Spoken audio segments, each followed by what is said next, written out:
WZBC Newton now begins its broadcast day. WZBC is a Class A non-commercial radio station broadcasting at 90.3 megahertz. With 1,000 watts effective radiated output in stereo. WZBC is licensed to the trustees of Boston College with transmitter and facilities located on the campus of Boston College in Chestnut Hill, Newton, Massachusetts. On behalf of the entire staff at WZBC Newton, we hope you enjoy the day. And to make that happen, I'm here with you, Herbie Pearlman. I got your back. I get it. I'm taking a deep breath.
That's the signature song by Dr. Inner Stan and the Remembering the Future band. They're playing in October at the Regatta Bar.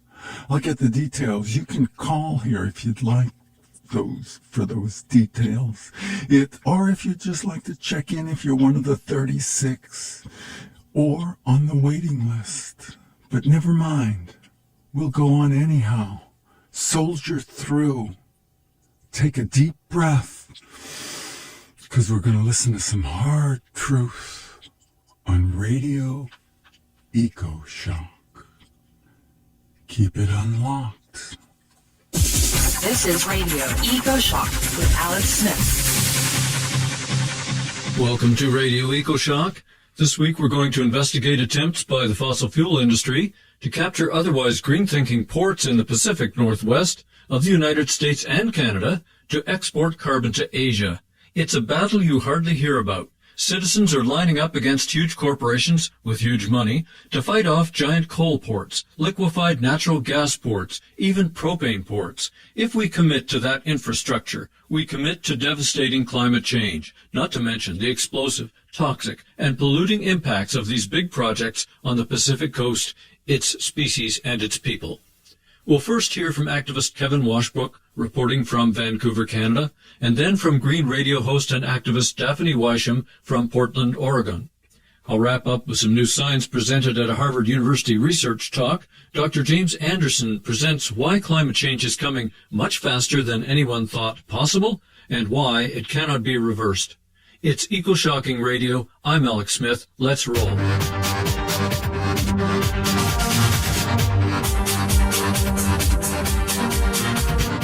Multinational corporations would like to turn the gorgeous port of Vancouver, Canada into another fossil fuel colony.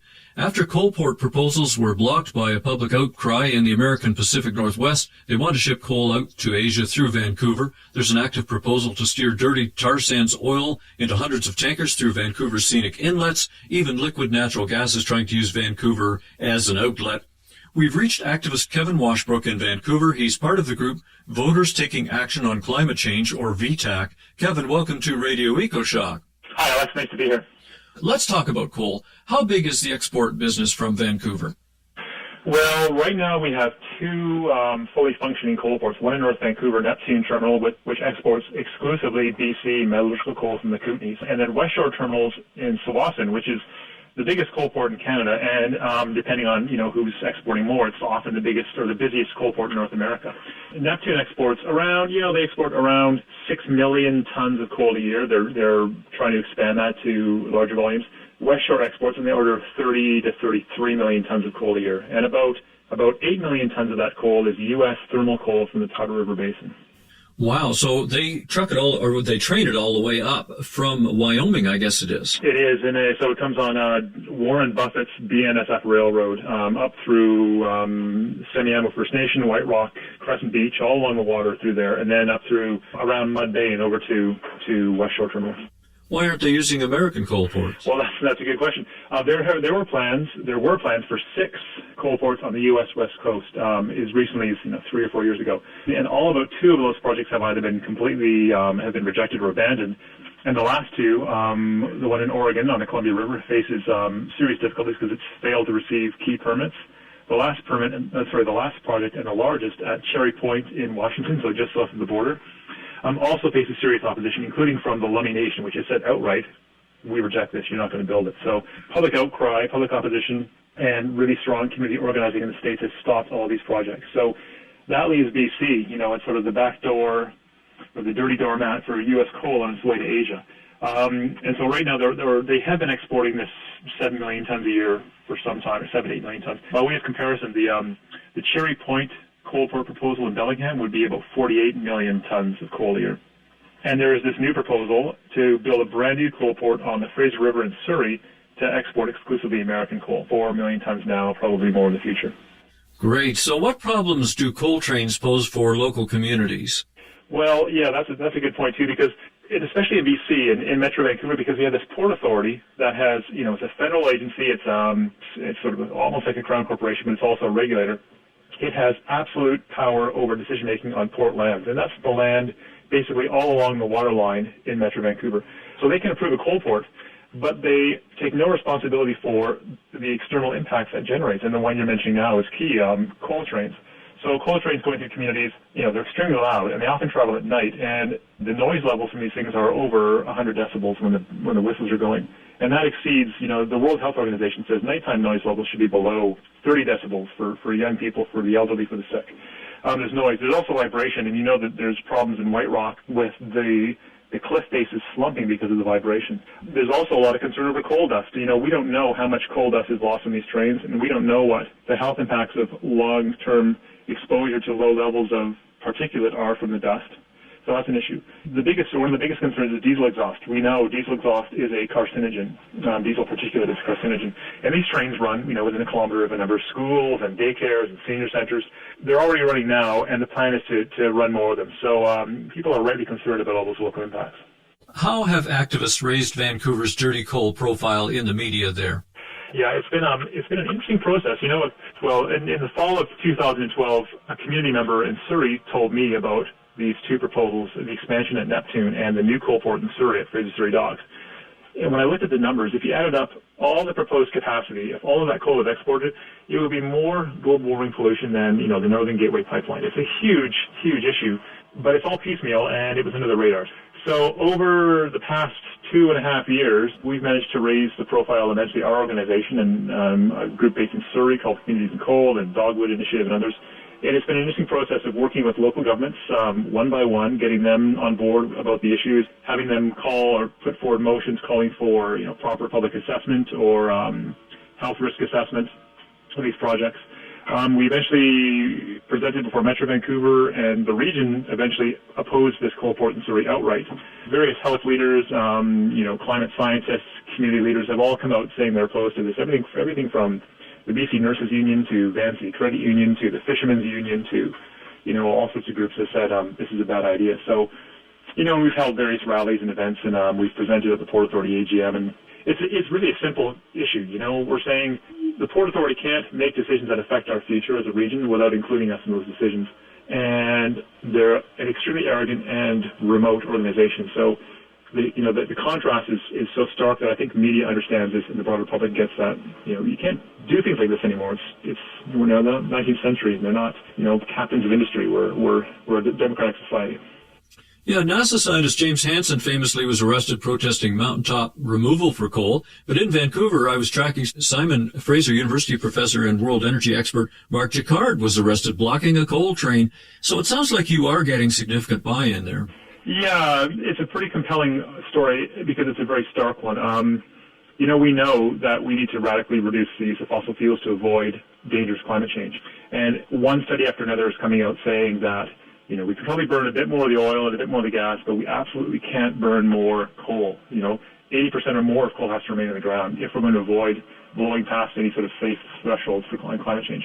And if that's the case, and I believe it's true based on everything I've read, then there is simply no valid argument for building a new coal port anywhere in the world. Because once you build it, they're going to want to use it, right? So it's very black and white for me. Not many things are in life, but this is very black and white. A new coal port in Surrey is a bad idea. U.S. thermal coal exports through Metro Vancouver is a bad idea.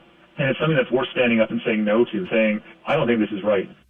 Trying to stop fossil fuel exports is like playing the game whack-a-mole. You find one project, then another one pops up, like the recent proposal to ship out liquid natural gas via the historic Fraser River. Tell us what's happening there. Well, that's another interesting thing. What's kind of most interesting about this thing, or I guess I should say most frustrating, is that there's no real effort by government to make people aware of these things. I literally stumbled across this proposal because I was on the BC Environmental Assessment Project or Office website, and there's a new proposal recently posted from this U.S. company Westpac Midstream to build an LNG terminal on the Fraser. And if you know where to look, if you go there, you can see that and you can make comment. But if you don't know, you're not going to find out. And the government doesn't go along the Fraser and, put up things on billboards or on telephone poles and say, are you concerned about this?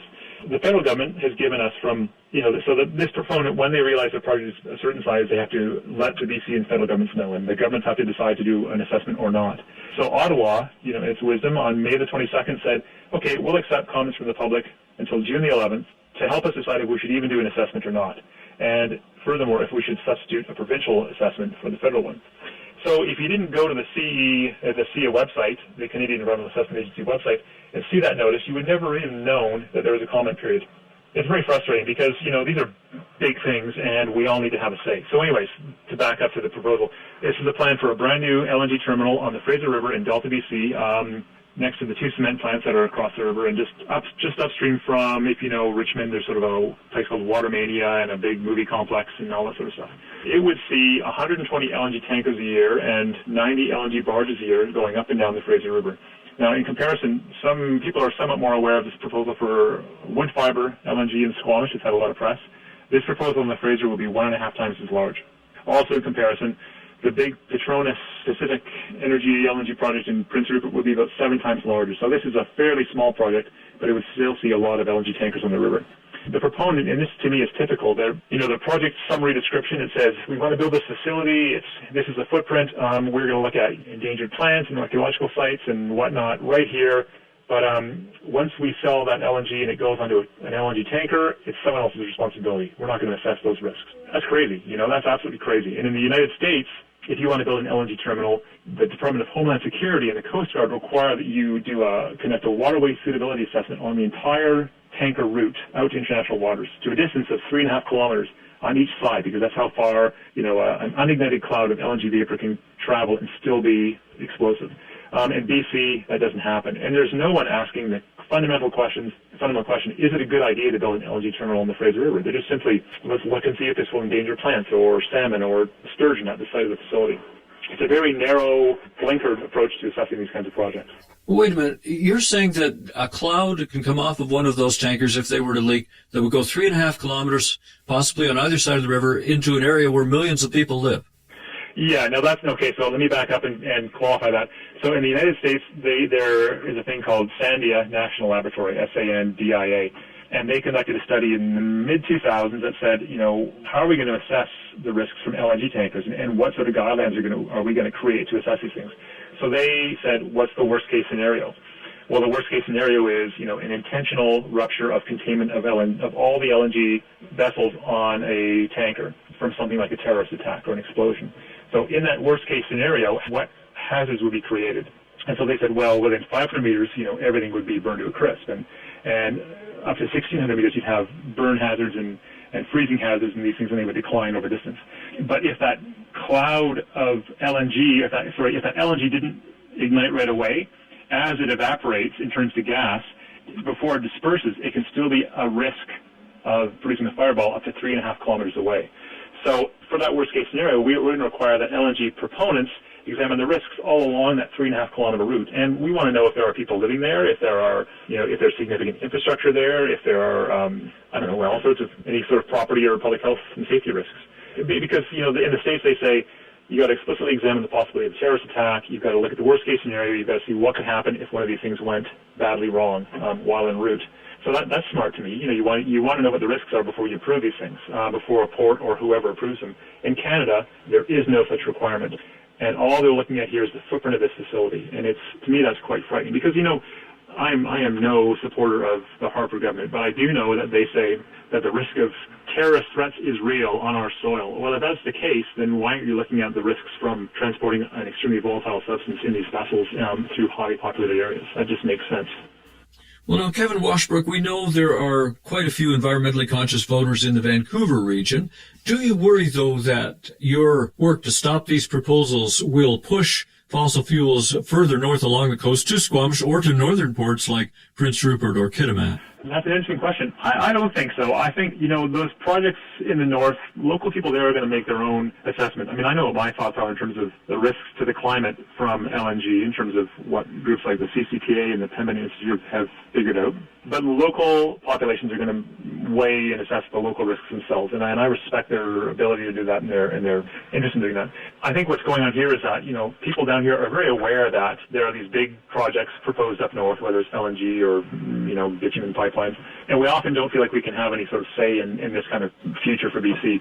But in fact, Metro Vancouver, we really are on the front lines of the fossil fuel debate, export debate, because we have proposals for the Kinder Morgan pipeline, we've got a proposal for a new coal port, now we have a proposal for the LNG on the Fraser and the LNG in Squamish. So people realize there's a lot at stake here, and they are, and it's more accessible when it's here. You can have more of a say, you can get engaged in the debate, and you can learn more about it. So I don't think it'll push things away. I think there's so many companies trying to push forward so many projects at once that, like you said, it's a bit of a whack-a-mole. They're going to pop up wherever they feel like there's a possibility. Where does your group, Voters Taking Action on Climate Change, find most of its support? Do young people show up? Just older folks? Tell us about your supporters. That's, it's interesting. So, most of our work is done online, really. We engage with the public through email, through social media. When we do events, we always work with other groups when we do events too, so it's harder to say who's coming from where, but it really is a cross-section. There's a lot of older concerned folks, and there's also a lot of young people. We work a lot with a group called Kids for Climate Action on events, and they draw out a sort of a high school audience. I think the concern is widespread, whether it's because you're worried about the local environment or whether you're worried about your future. There's something to be concerned about here for everyone, I guess, for all ages. And so, VTAC, what do you think other communities, say in the United States or in Britain or elsewhere, could learn from the way your group has formed and operated?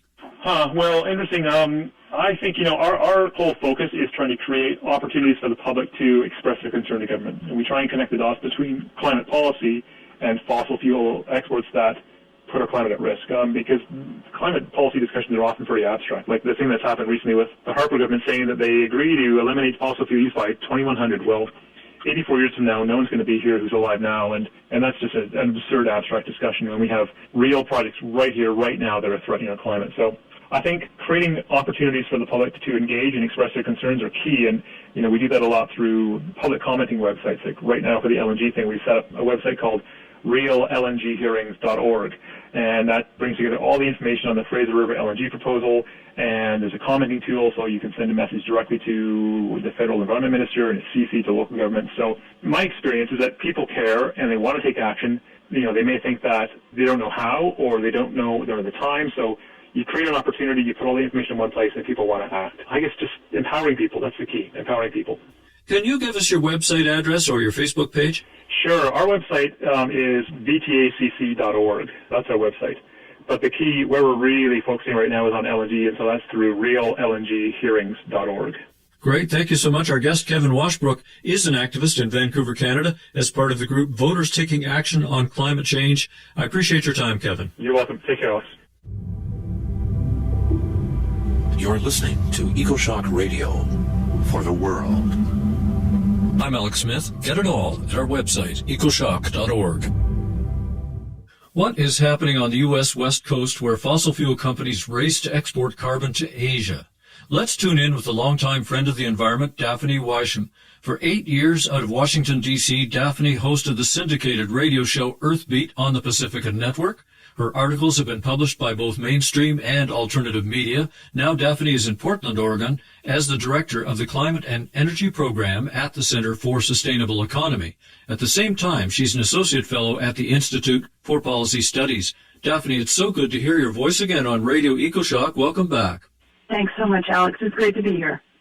You and I were just on Post Carbon Radio on KWMR in Northern California with Bing Gong and Karin Nyhus. It was a wide-ranging talk. I'd like, in this instance, to drill down to what's happening in Portland, the state of Oregon, maybe the Pacific Northwest, when it comes to transporting fossil fuels. Are you up for that? I sure am. All right. Why don't we start with Portland? What battles have been fought there recently against becoming a dirty carbon outlet?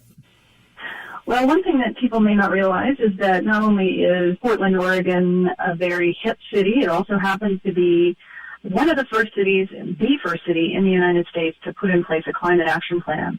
Back in the early 1990s, Portland decided that it really needed to take the climate crisis seriously.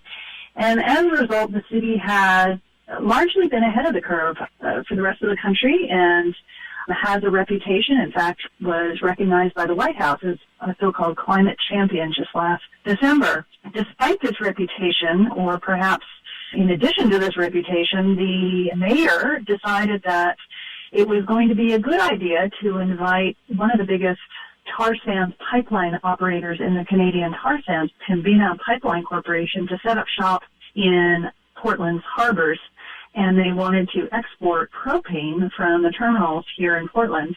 He welcomed them with open arms. A lot of us began to organize, cried foul, and at the time of this interview, we seem to have won. We're reluctant to completely declare victory because this corporation has bottomless pockets and is doing all it can to fight back.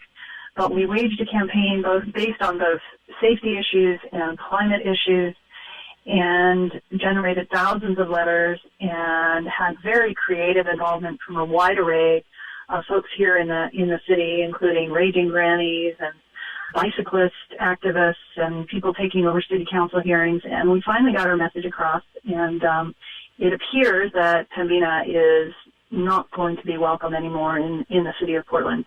We want to use this victory, though, not just to say not in our backyard, but also to alert people to just how insane it is to be pushing forward with fossil fuel infrastructure in the Pacific Northwest, given the imperative that we begin to ratchet down our overall greenhouse gas emissions, not only in the Northwest, but globally, and to draw attention to the fact that the Pacific Northwest right now is in the crosshairs of the fossil fuel industry. They want to export 5 times the carbon that is now being proposed for the Keystone XL pipeline through our ports in Oregon and Washington.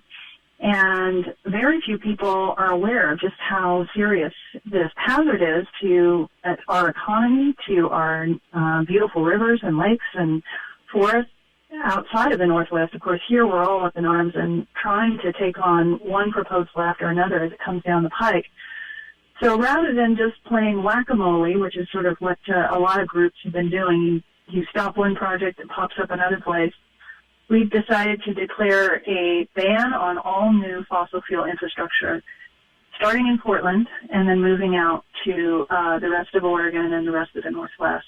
And we should be getting a hearing over the coming year by city officials around this call. We want no fossil fuel exports and no new fossil fuel infrastructure in the city.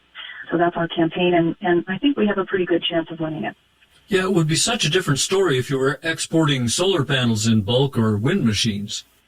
Sure. Yeah. I mean, we would love to be doing something along those lines, and in fact, that's the vision that Portland's Climate Action Plan today calls for, which is, again, way ahead of the curve, trying to push for bikeable and walkable cities, drastically reducing greenhouse gas emissions, increasing public transit. So it just doesn't make sense. We found that the emissions from just this one propane terminal alone over several decades would be larger than the entire city of Portland's emissions if our emissions were to continue to go down. So it just didn't make sense from a climate action perspective to be proceeding with this terminal. Right. It's almost like changing your light bulbs at home but allowing a coal plant to be built next door. So, as you know, billionaire Warren Buffett is having a hard time finding a place to unload his coal trains for shipping to China. What have you heard about new coal ports in the Pacific Northwest? Well, there have been quite a few proposals for coal export terminals in the Pacific Northwest, and almost all of them have been defeated. We have 2 that are still on the table, one in Longview, Washington, and one in Cherry Point. Both are for over 40 million tons of coal exports per year. The one in Cherry Point, Washington, is on Native American land, on Lumi land, and they are fighting and waging a very fierce battle against that coal export terminal because they argue that it would violate their treaties and would affect their fisheries. The other proposals that have been tabled are up and down the Columbia River have been withdrawn essentially by the investors over the past 5 years. It may have to do with the fact that coal increasingly has become less and less profitable. We also suspect it has something to do with the fact that these very same terminals began to look attractive for oil export. As soon as we get rid of a coal terminal, an oil terminal is proposed. In fact, the largest oil terminal in the entire United States is being proposed right across the river from Portland and the city of Vancouver, Washington. And that battle is now being waged between, on the one hand, there's a plan for a major development right on the riverfront that a lot of people are very excited to see happen with, condominiums and businesses right along the river.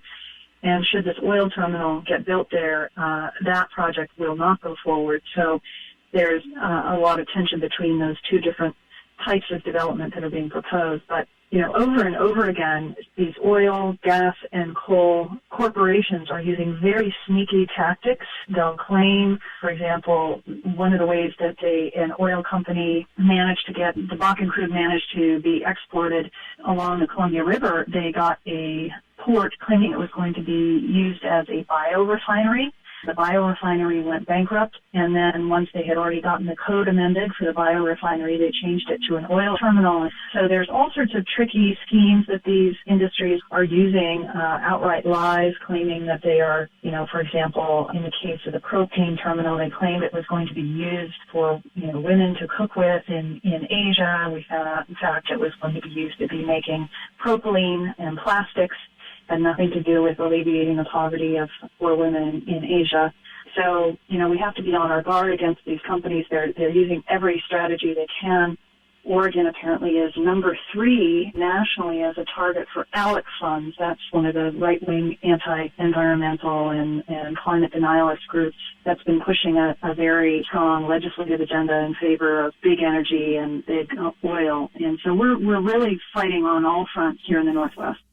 Yeah, I was going to ask you about that. I mean, whenever big oil money comes into an area, there's a chance for corruption, and certainly you can woo politicians with the ideas of more jobs and a better economy. And eventually, I wonder, is it even compatible with local democracy and freedom in your area to allow these companies to come in and start working the way you're describing? Well, that's the big threat, I think, that's looming for our region.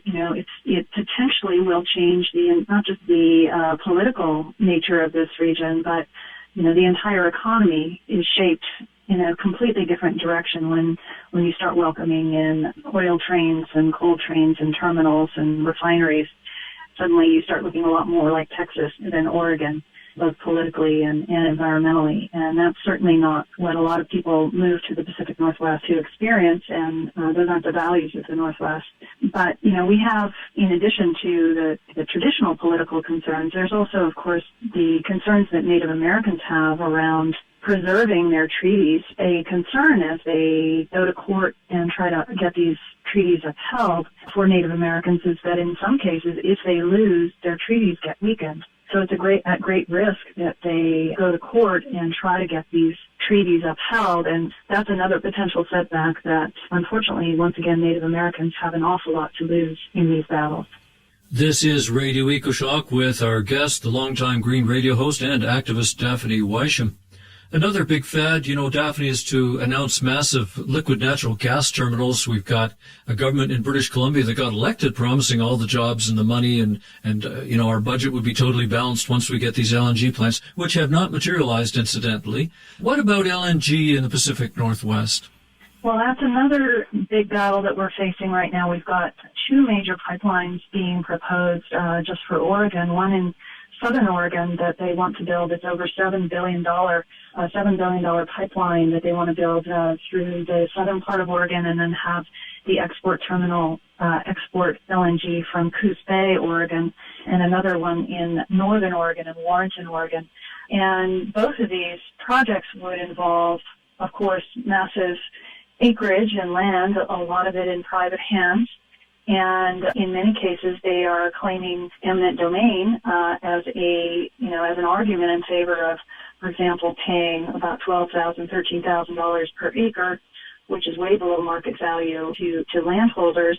And the irony in this is that many of these LNG companies are actually foreign-owned, and they're claiming eminent domain, and of course it's for export. So a lot of people that are resisting these LNG terminals are saying, how can they possibly be using a law that was created to develop infrastructure for people in the United States, taking our land away from us in order to facilitate the profits of foreign corporations that are just bypassing all of our legal structures in order to build this pipeline and export it to other countries.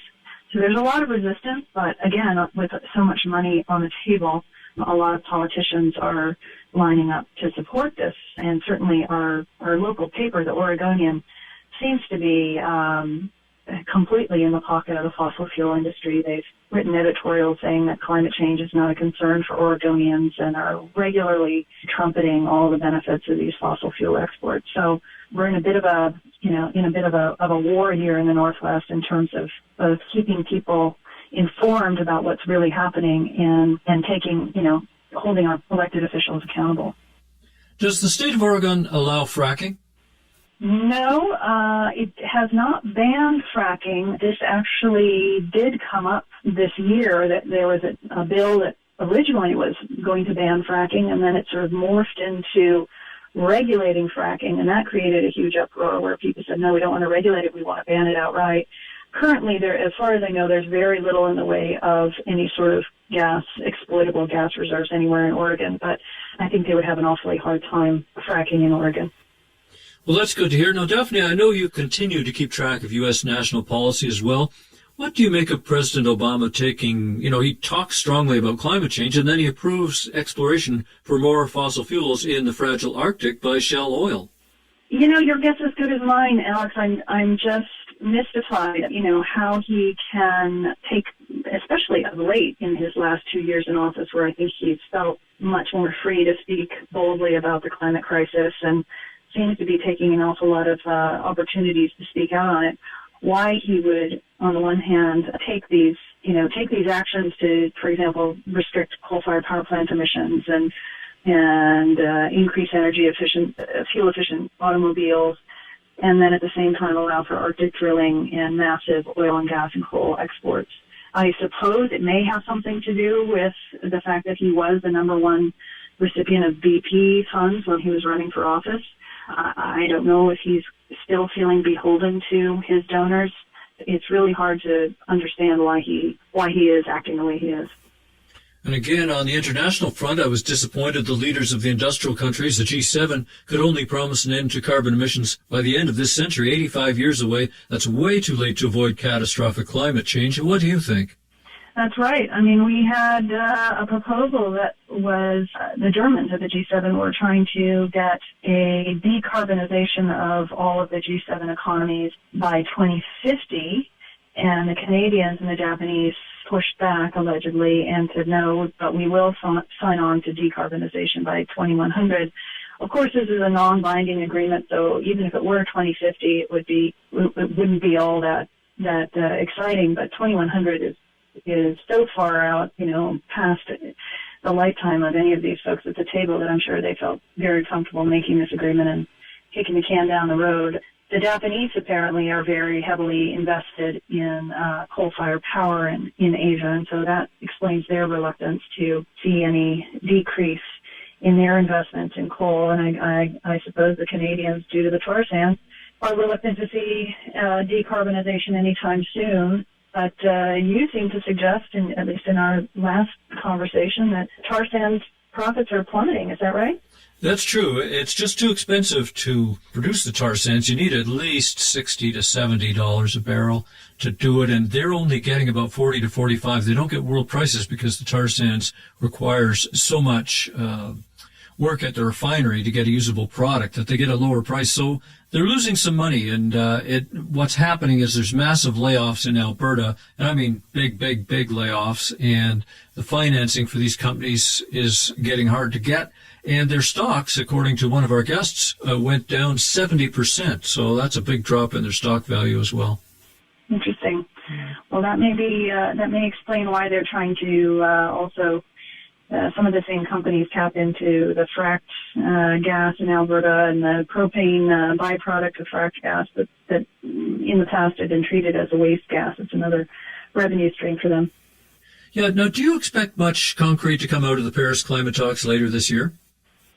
Well, I'm always hopeful. I have to say I went to the climate negotiations in Kyoto, and I went to several others after that, and I haven't been to the last few years because I was just feeling very discouraged about all of the brinksmanship, and which is what you always see at these conferences. Nobody shows their hand until long after midnight on the final night, and then finally everybody's scrambling on very little sleep to come up with an agreement. And it just seems like a game of chess with the fate of the planet at stake over and over again. I found it very tiresome. This time, we do have China coming to the table with an agreement with the United States that does seem to have potentially at least broken a logjam between the developing countries and the wealthy countries that we saw over and over again played out at the climate negotiations. So it seems that the dynamics could be different enough to potentially shift things moving forward. But whether we'll see the kind of truly dramatic commitments that are needed to stabilize the climate anytime soon, I'm not that hopeful. But I do think that things will at least begin to shift at this next set of talks. Now, America has elections coming up eventually. Do you expect the same rogues gallery of Republican climate deniers to be elected again in Congress? I think the Republicans have a very slim chance of gaining the presidency. I think they have a higher likelihood of retaining control of the Senate and the House. When you have somebody like Hillary Clinton running for office, I think, just given her stature nationally and globally, she probably stands a greater chance than any of the other candidates that are running, but a lot could happen between now and 2016. That's my prediction at this point in time. We're also seeing Bernie Sanders surprisingly gaining on Hillary Clinton. He's an independent and a self-proclaimed socialist, so that's a huge surprise for the United States. I think what it suggests is that people have had enough of either candidate really avoiding the issue of income inequality, and Bernie Sanders is taking on the corporations and the banks like no other candidate is right now. Yeah, I remember after the financial crash that Bernie Sanders actually came out and described who runs America, and it was revealing. He talked for hours and hours and hours on the record. It was great stuff. Well, I see that scientists say climate change will look very different from region to region, and we saw that again this year in North America with a hot, exceptionally dry west and a cool, snowy or rainy east. Is it a big problem that citizens experience climate change so locally, and yet the problem demands a global solution? Well, I mean, in terms of the Pacific Northwest, one of the things that we are preparing for, which is a little bit alarming, is a major influx of climate refugees to the Northwest.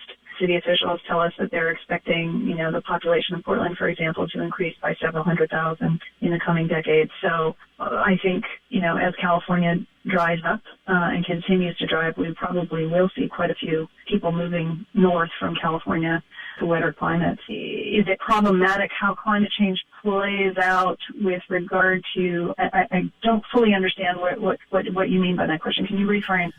Well, it's just that, the old story about the elephant. People come up the elephant and one pulls the tail and says, that's what an elephant looks like. The other one grabs an ear and says, that's what the elephant looks like. Climate change is kind of like that. You have people who see and experience things so differently right around them, and yet they're supposed to all unite somehow and demand an overall great big solution.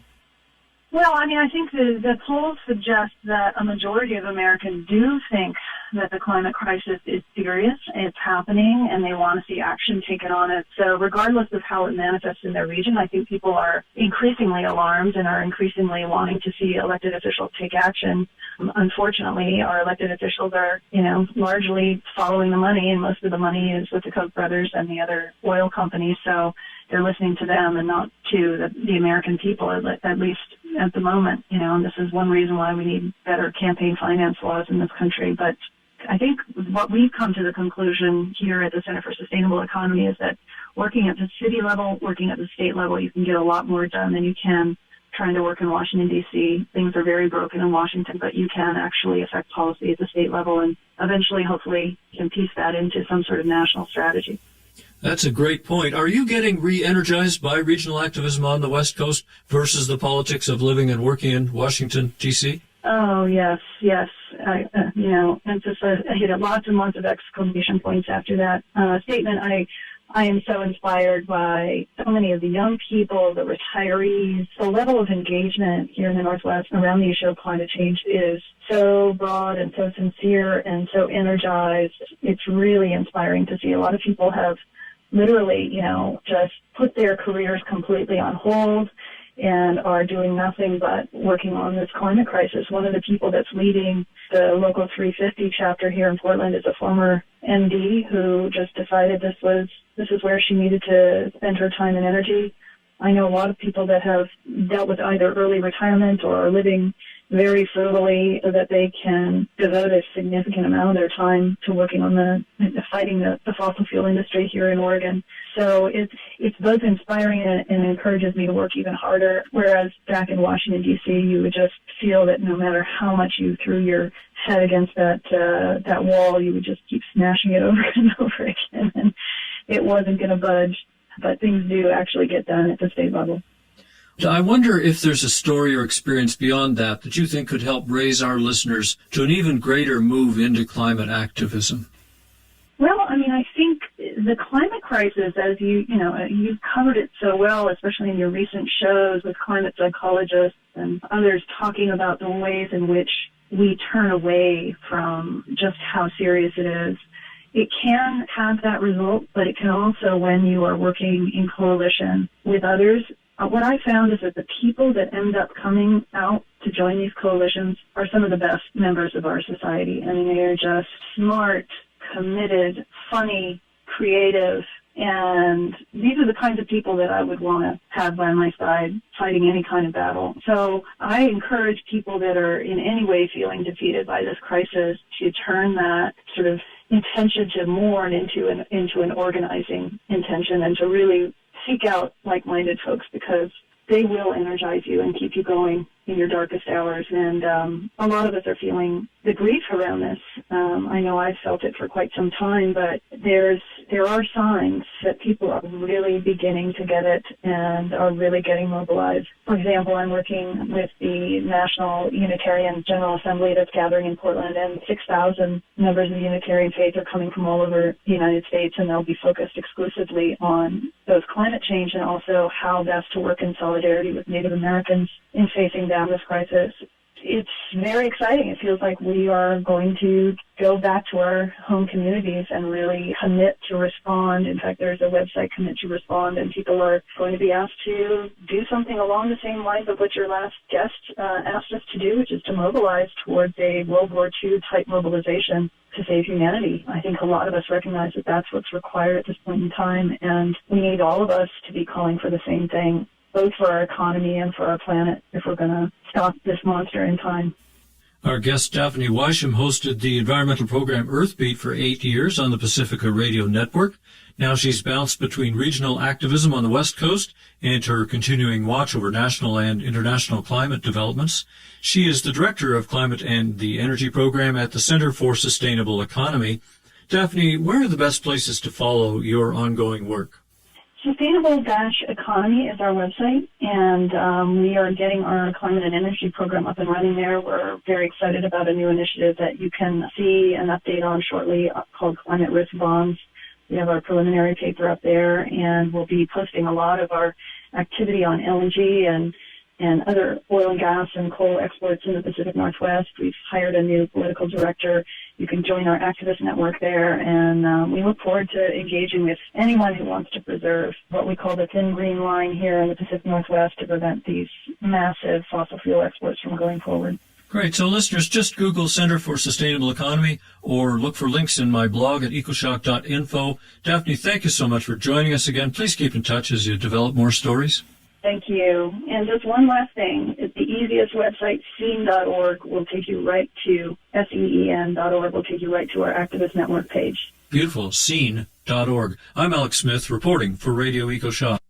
And I'm Herbie Pearlman reporting from 90.3 FM WZBC, your local purveyors of radio. We are going to go back to our home communities and really commit to respond. In fact, there's a website, Commit to Respond, and people are going to be asked to do something along the same lines of what your last guest asked us to do, which is to mobilize towards a World War II type mobilization to save humanity. I think a lot of us recognize that that's what's required at this point in time, and we need all of us to be calling for the same thing, both for our economy and for our planet, if we're going to stop this monster in time. Our guest Daphne Weisham hosted the environmental program Earthbeat for 8 years on the Pacifica Radio Network. Now she's bounced between regional activism on the West Coast and her continuing watch over national and international climate developments. She is the Director of Climate and the Energy Program at the Center for Sustainable Economy. Daphne, where are the best places to follow your ongoing work? Sustainable-Economy is our website, and we are getting our climate and energy program up and running there. We're very excited about a new initiative that you can see an update on shortly called Climate Risk Bonds. We have our preliminary paper up there, and we'll be posting a lot of our activity on LNG and other oil and gas and coal exports in the Pacific Northwest. We've hired a new political director. You can join our activist network there, and we look forward to engaging with anyone who wants to preserve what we call the thin green line here in the Pacific Northwest to prevent these massive fossil fuel exports from going forward. Great. So listeners, just Google Center for Sustainable Economy or look for links in my blog at ecoshock.info. Daphne, thank you so much for joining us again. Please keep in touch as you develop more stories. Thank you. And just one last thing. The easiest website, scene.org, will take you right to, SEEN.org, will take you right to our activist network page. Beautiful. Scene.org. I'm Alex Smith reporting for Radio EcoShock. And I'm Herbie Pearlman reporting from 90.3 FM WZBC, your local purveyors of Radio EcoShock. Let's take a deep breath and take that in. What they just said about all these infrastructure projects that are going to end life as we know it. Lot to take in. You got to embrace the rage and surround it with silence, attention, your full attention for the grieving and the mourning. It's all coming down, and we're all going down together. This is Radio EcoShock. Light up your iPod or computer with tons of free green audio from our website at www.ecoshock.org. That's ECO, shock like an electric shock.org. In the short time we have left, I'd like to pass on some quotes and notes from a deep and important talk from Climate Week at Harvard University Center for the Environment. The speaker is Dr. James Anderson, and the title is Coupled Feedbacks in the Climate Structure That Set the Time Scale for Irreversible Change, Arctic Isotopes to Stratospheric Radicals. That's quite a bit, and believe me, he covers a lot. This talk on April 8th, 2015 was part of a series of presentations. I found this on Vimeo thanks to a tip from a Radio EcoShock listener, and I'm so glad I did. The talk, as Anderson tells us, is a fairly high level, a presentation of ongoing research into some important developments in the climate. Anderson covers a wide range of science. I can only get to a few points here. For example, research into past ages showed the stratosphere, that upper level of Earth's atmosphere above the weather, was far wetter than today in past greenhouse ages. The wetting of the stratosphere should be happening now, but until very recently nobody knew how that could happen. Now we do. Anderson also points out a key difference between past hothouse worlds and today. This time around, humans have also injected chlorinated substances like ozone-destroying CFCs that were never there in the past ages. And how does that affect climate change? As we'll hear from this opening quote, scientists are gaining new knowledge on changes we've made that cannot be reversed, at least not in any time scale that matters to humans. Here is Dr. Anderson speaking at Harvard. This is really a research talk about two aspects of the climate structure, both of which are coupled through irreversible connective cycles. And so I'm going to talk about experiments done 5 meters above the surface and then experiments done 20 kilometers above the surface. And you'll see why those are linked. But just in case I skip over these things, I want to emphasize some points. The first one is that this global climate structure is changing far more rapidly than we believed was possible even 5 years ago. And I'm going to show some dominant examples of that. The next issue is the feedbacks within the climate structure, because it's these feedbacks that set the time scale for irreversibility. And I'm going to take a very brief tour through the climate system to demonstrate how that functions. Then I'm going to look at the way in which developing technology provides direct measurements, for example, of methane and carbon dioxide isotopic flux measurements.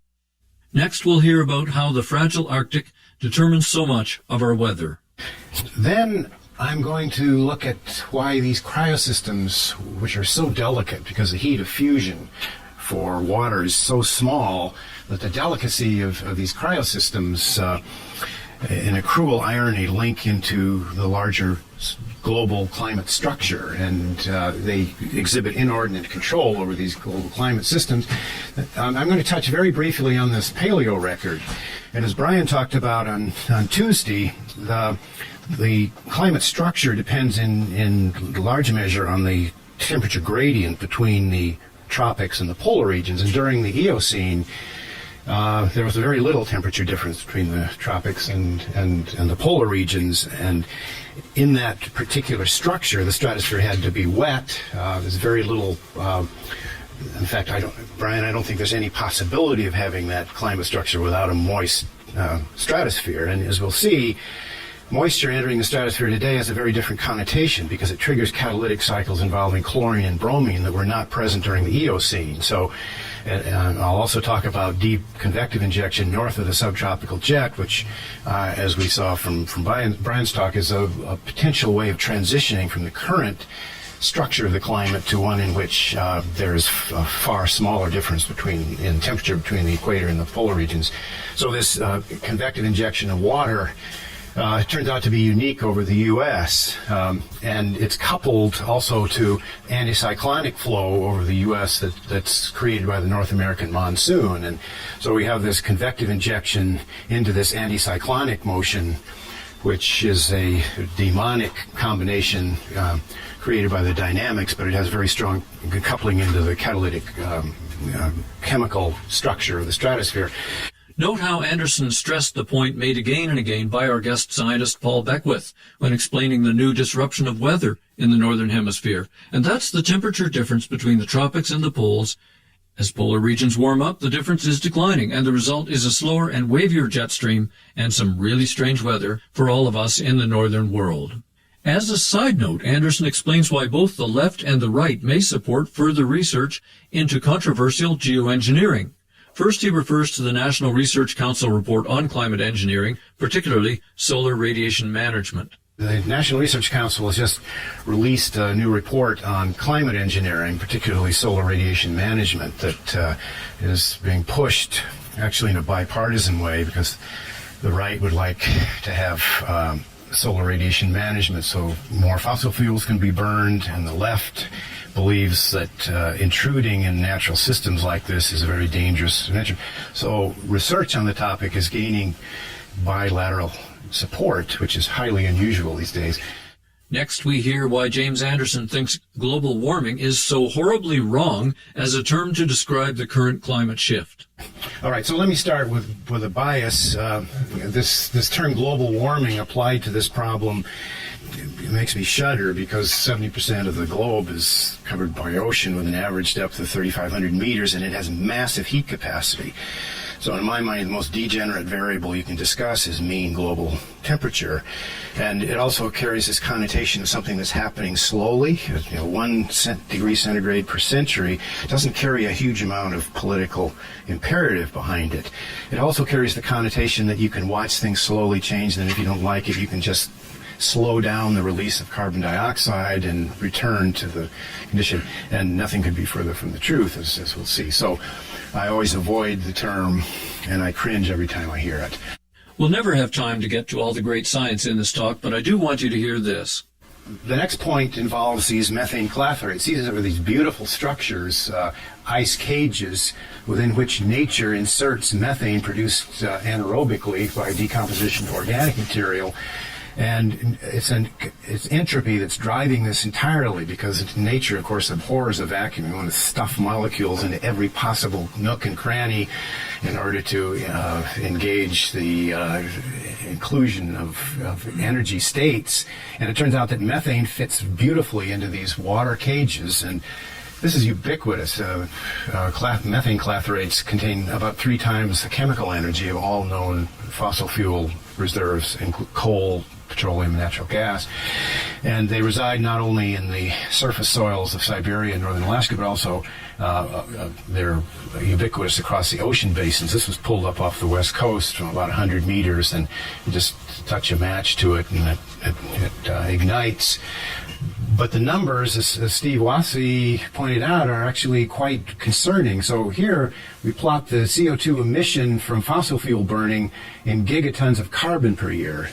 So you have to convert back from CO2, but the canonical representation is in carbon per year because that's typically how it's calibrated. So in 1990, about 6 gigatons of carbon was added to the atmosphere by fossil fuel burning, and that was basically a textbook number for many, many years.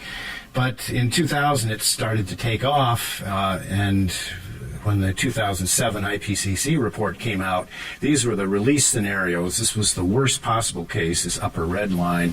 And of course, we've exceeded it every year subsequent to 2007. But the key point is that just 0.5% of the labile carbon in the surface soils of the North Slope of Alaska and Siberia, just 0.5% release rate per year gives us around 8 to 9 gigatons per year, which doubles the carbon added to the atmosphere by all fossil fuel burning worldwide. And so this constitutes the next exhibit for feedbacks. Anderson gives the example of a clathrate pulled up off the west coast from a depth of about 100 meters that could be ignited with a match. Well, we didn't get to the strange way chlorinated substances play back on other climate feedbacks in the atmosphere.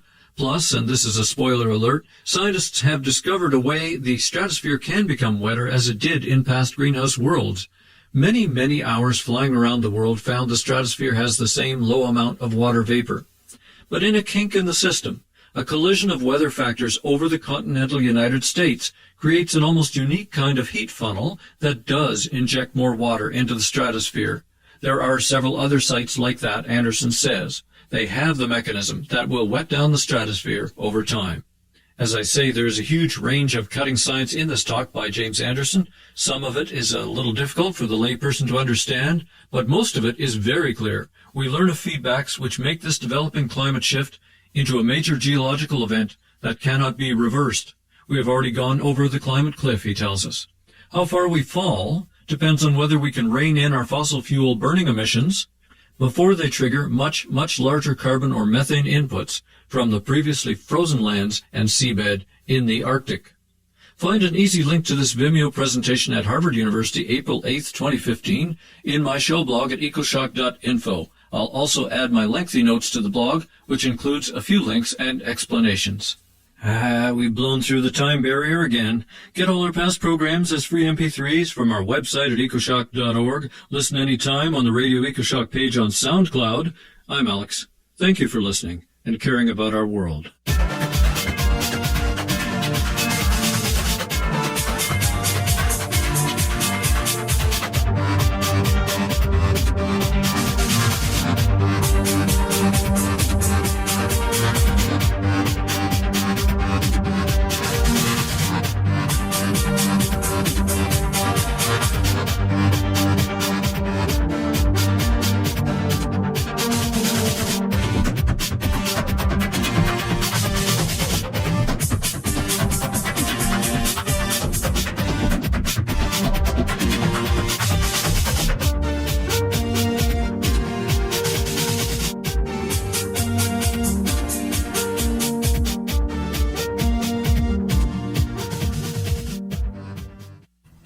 You know, when I listen to Alex Smith and Radio EcoShock, sometimes it kind of takes my breath away, and I take a deep breath, and I just go, Om, Om, Om, and I just keep going, Om, because it looks like it's all over, and we're all going down together, and still the grieving. When does the grieving begin? My mom died 2 years ago. I'm still grieving. I found myself crying this morning as I listened to an Elizabeth Berg story. I forget the name now, but it's good. She's a good writer. CDs on tape. You know, old people, they don't sleep that good. I'm one of them old people. Don't sleep that good. But I listen to a lot of CDs on the radio, or on the CD player radio, or you know what I mean, the boom box. But it's happening. And then I listen to Radio EcoShock. Sometimes there's just so much packed into those shows that I find myself making a plan to listen again. Keep it unlocked is what I say to myself. Keep it unlocked, because you know what happens if you let that rage coagulate inside you. Kind of ruins your day. So you got to find some way to reviscerate the rage. Because what we're doing is outrageous. We, collectively, us eukaryotic semi-sapiens, can you imagine those ports and terminals for fossil fuels? Destroying the place. Make Oregon look like New Jersey. Can you imagine? It's happening as we speak. It's happening, and it seems like it's happening faster and faster, fast and furious fossil fuel infrastructure. It's just what we need. Take a deep breath.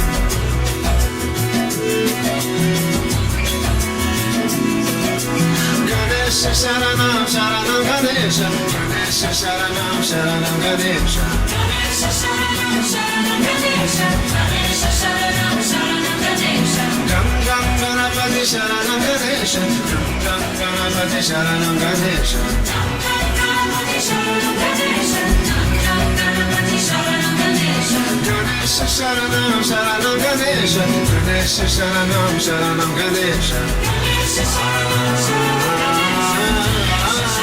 Sharanam Ganesha, Gam Gam Ganapati Sharanam Ganesha, Gam Gam Ganapati Sharanam Ganesha, Gam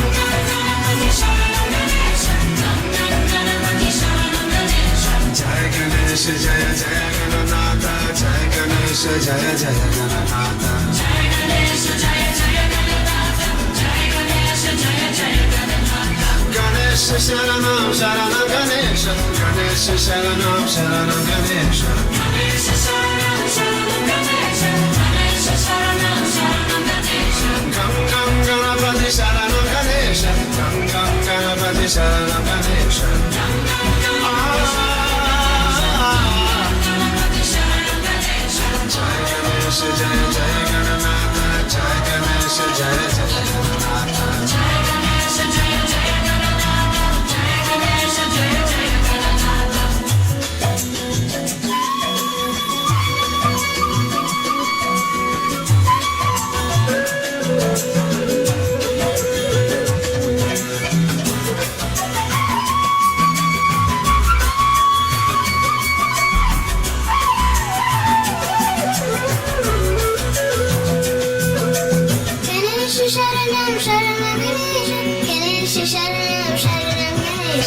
Ganesha Sharanam Sharanam Ganesha, Ganesha Sharanam Sharanam Ganesha, Ganesha Sharanam Sharanam Ganesha, Ganesha Sharanam Sharanam Ganesha, Gam Gam Ganapati Sharanam Ganesha, Gam Gam Ganapati Sharanam Ganesha, Gam Gam Ganapati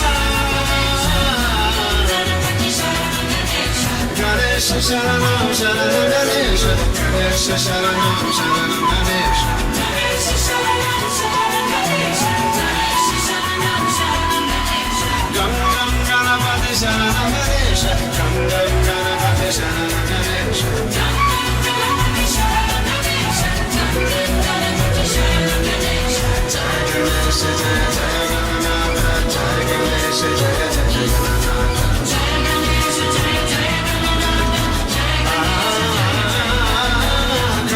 Ganesha Sharanam Sharanam Ganesha Ganesha Sharanam Sharanam Ganesha Ganesha Sharanam Sharanam Ganesha Ganesha Sharanam Sharanam Ganesha Gam Gam Ganapati Sharanam Ganesha Gam Gam Ganapati Sharanam Ganesha Gam Gam Ganapati Sharanam Ganesha Gam Gam Ganapati Sharanam Ganesha Jai Ganesha Jai Jai Ganapati Jai Ganesha Jai Jai Ganapati Jai Ganesha Jai Jai Ganapati Jai Ganesha Jai Jai Ganapati Jai Ganesha Jai Jai Ganapati Jai Ganesha Jai Jai Ganapati Jai Ganesha Jai Jai Ganapati Jai Ganesha Jai Jai Ganapati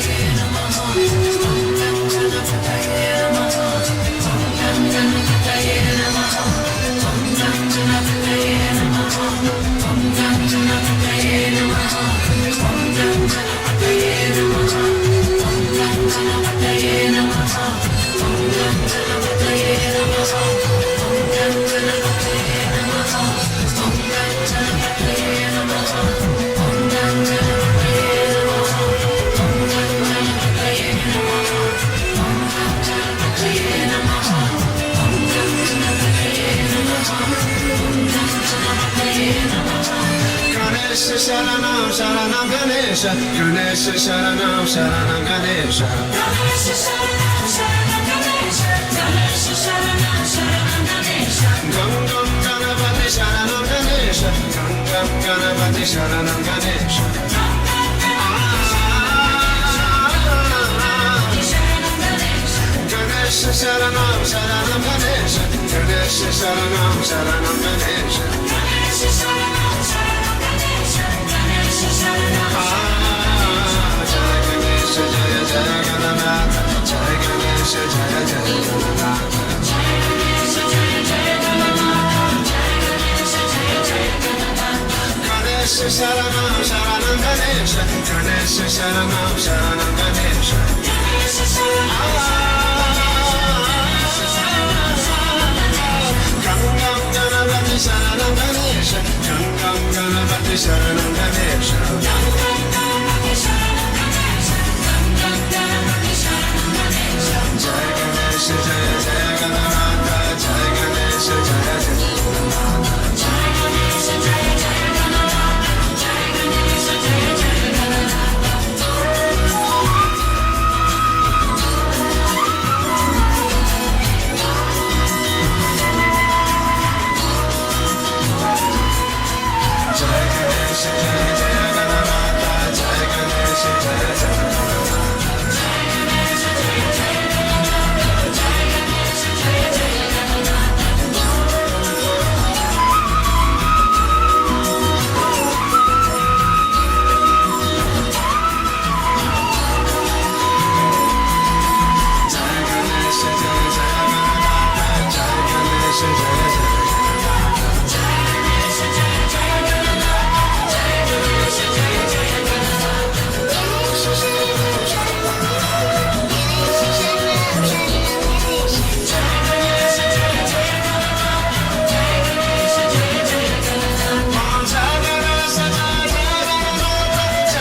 You got the kind of love I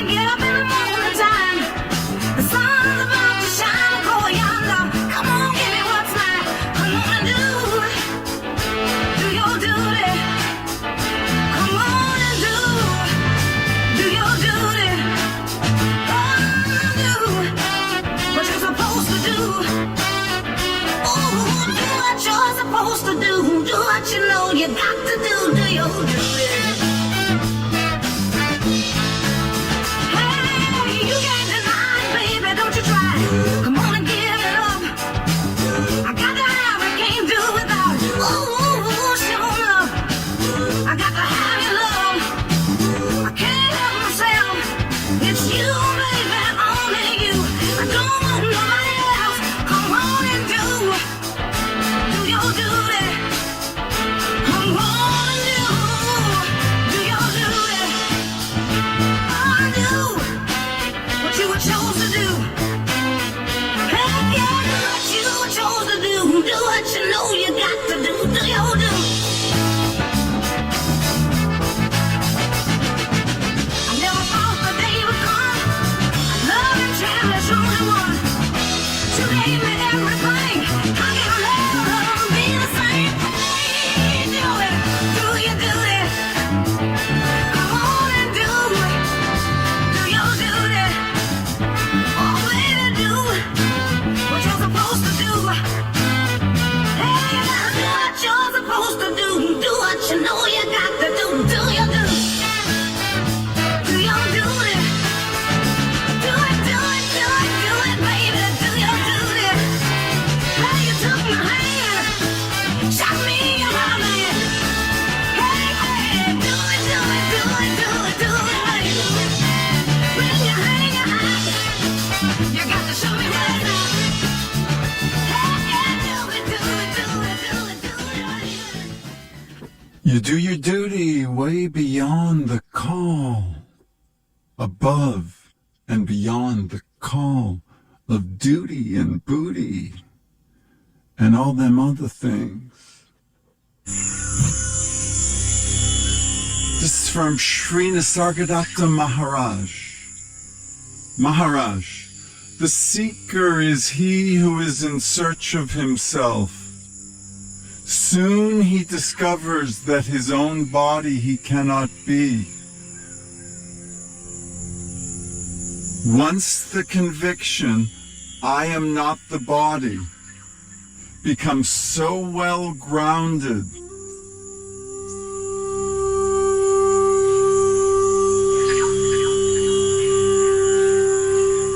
that he can no longer feel, think, and act for and on behalf of the body.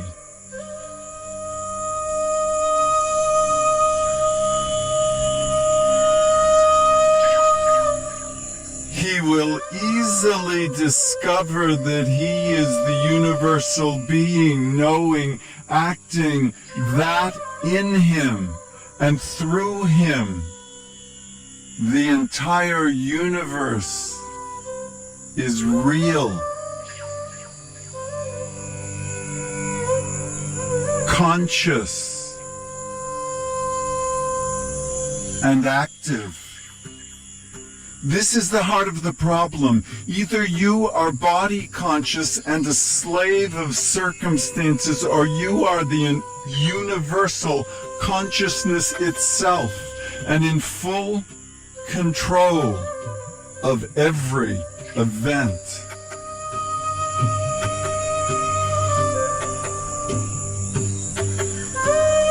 Yet consciousness, individual and universal, is not my true abode.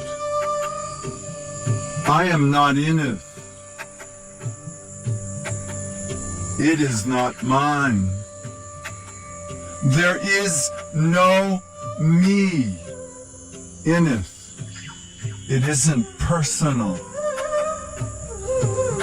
I am beyond. Though it is not easy to explain how one can be neither conscious nor unconscious, but just beyond.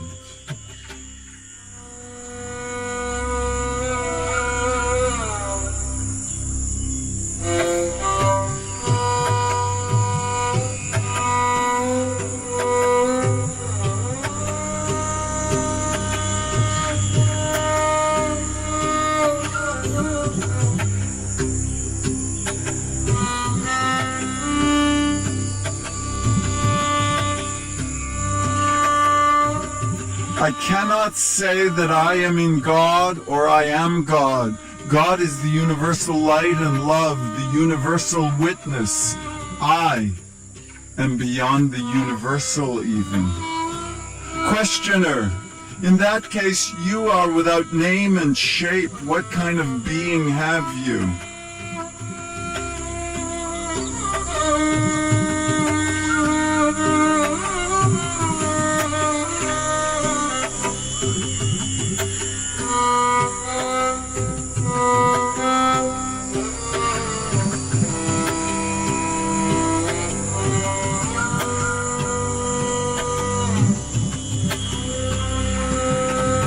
Maharaj, I am what I am, neither with form nor formless, neither conscious or unconscious. I am outside all these categories.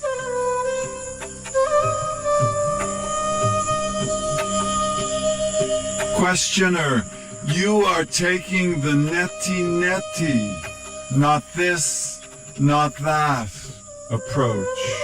Maharaj, you cannot find me by mere denial. I am as well everything as nothing, nor both, nor neither. These definitions apply to the Lord of the universe, not to me.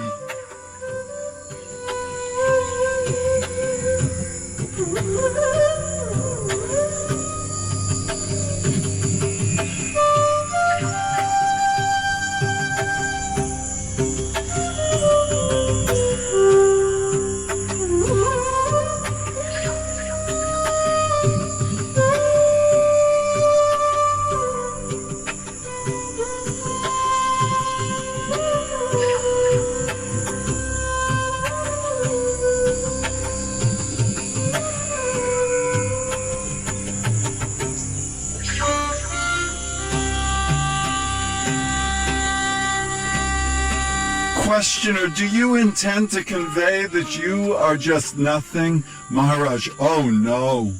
I am complete and perfect. I am the beingness of being, the knowingness of knowing, the fullness of happiness.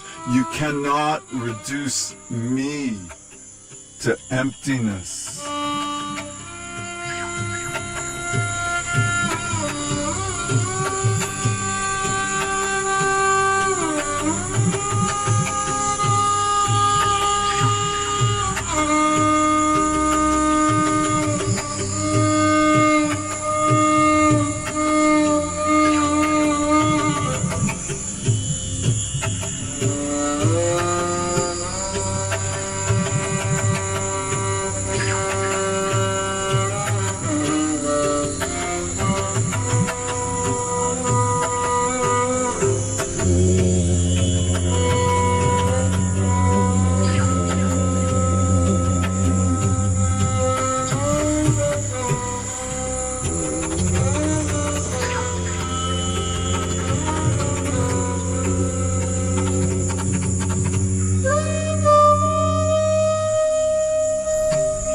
Questioner, if you are beyond words, what shall we talk about? Metaphysically speaking, what you say holds together. There is no inner contradiction.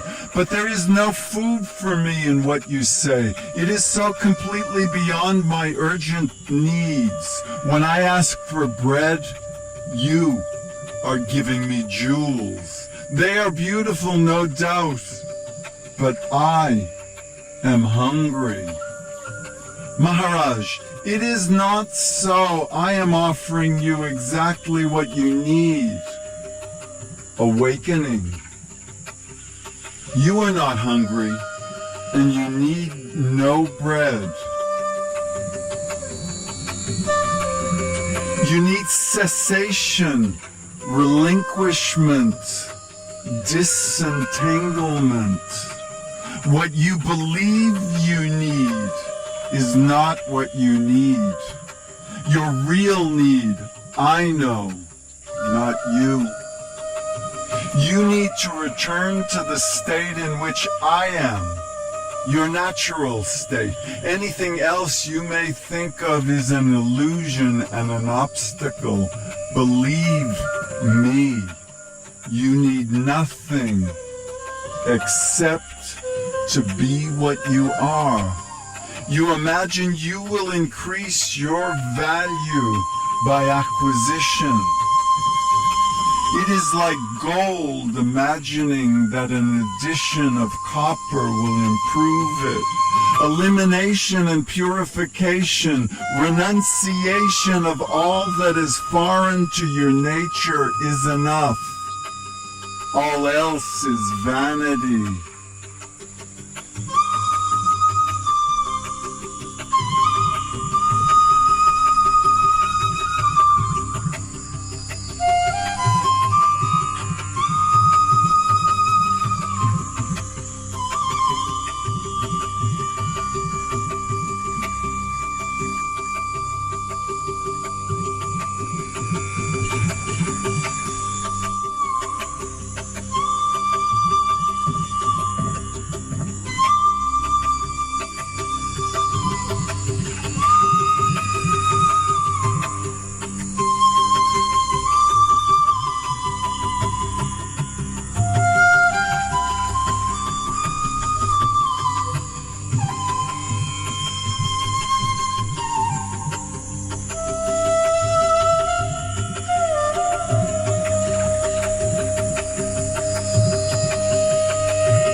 Questioner, it is easier said than done. A man comes to you with stomachache and you advise him to disgorge his stomach.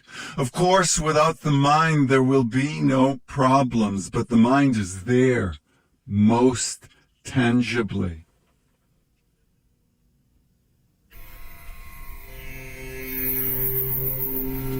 Maharaj, it is the mind that tells you that the mind is there. Don't be deceived. All the endless arguments about the mind are produced by the mind itself. For its own protection, continuation, and expansion. It is the bland refusal to consider the convolutions and convulsions of the mind that can take you beyond the mind.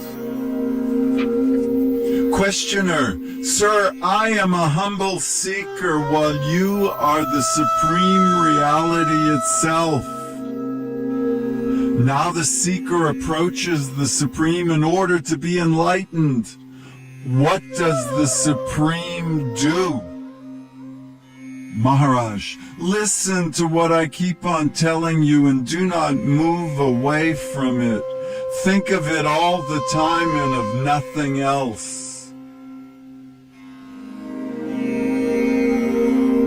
Having reached that far, abandon all thoughts, not only of the world, but of yourself as well.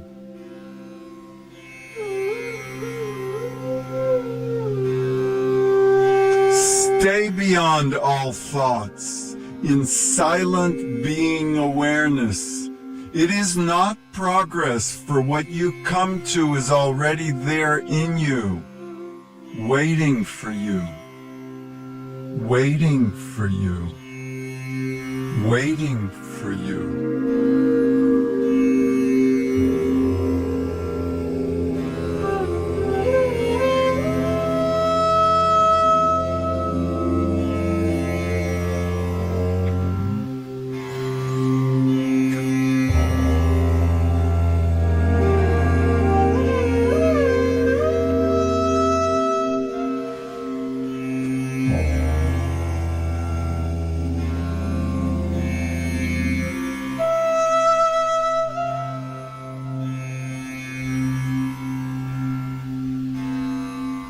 Questioner, so you say I should try to stop thinking and stay steady in the idea I am?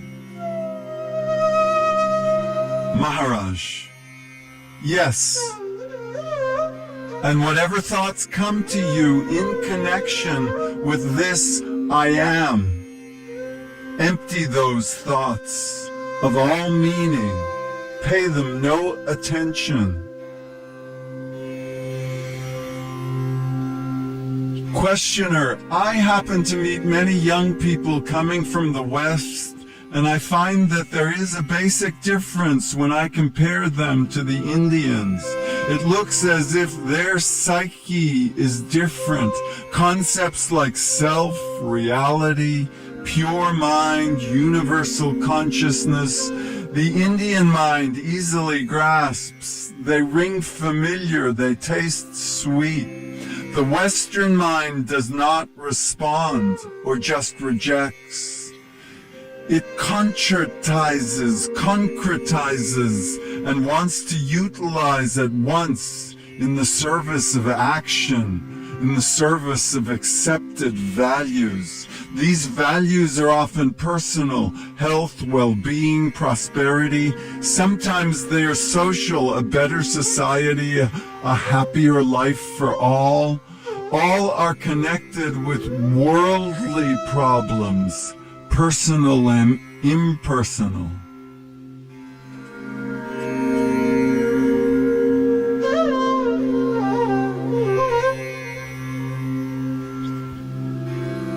Another difficulty one comes across quite often in talking with the Westerners is that to them everything is experience, as they want to experience food, drink, women, art, travels. So do they want to experience yoga, realization, liberation, moksha. To them, it is just another experience to be had for a price. They imagine such experience can be purchased, and they bargain about the cost. When one guru quotes too high in terms of time and effort, they go to another who offers installment terms, apparently very easy, but beset with unfulfillable conditions. It is the old story of not thinking of the gray monkey when taking the medicine.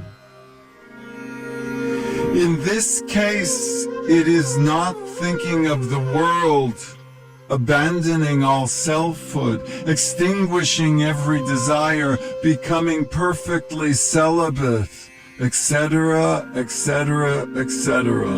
Naturally, there is vast cheating going on at all levels, and the results are nil.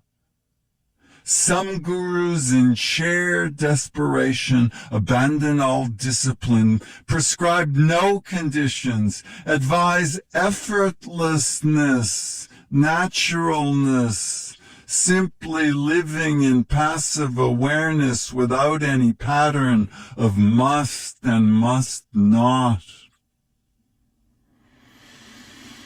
And there are many disciples whose past experiences brought them to dislike themselves so badly that they just do not want to look at themselves. If they are not disgusted, they are bored. They have surfeit of self-knowledge. They want something else. Maharaj, let them not think of themselves if they do not like it. Let them stay with a guru. Watch her, think of her, enter, penetrate, I and I read, TPP. Practicing intention and intuition. Living life larger than in the rear view mirrors. And smoke. It's all going up in smoke, all them methane clathrates. Let them stay with a guru. Watch her, think of her. Soon they will experience a kind of bliss. Quite new. Never experienced before, except maybe in childhood. The experience is so unmistakably raw and new that it will attract their attention and create interest. Once the interest is roused, orderly application will follow.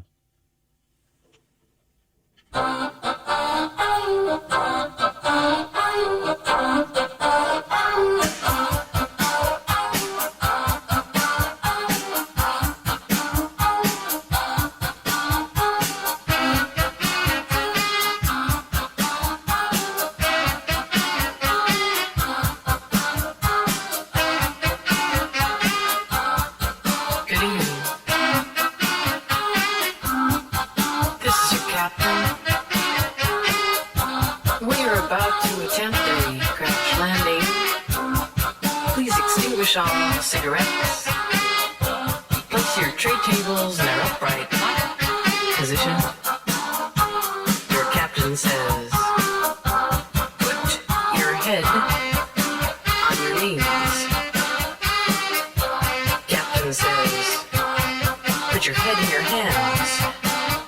Captain says, put your hands on your head. Put your hands on your hips. This is your captain. We are going down. We are all going down together. And I set up. This is gonna be something. Stand by. This is the time. And this is the record of the time. This is the time. And this is the record.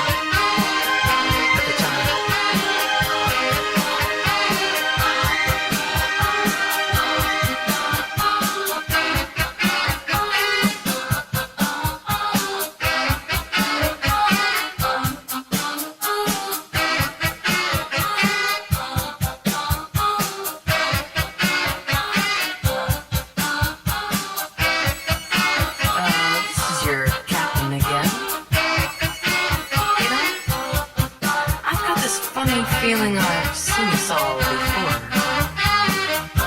Why? 'Cause I'm a caveman. Why?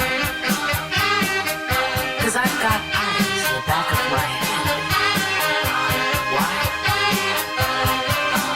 It's the heat.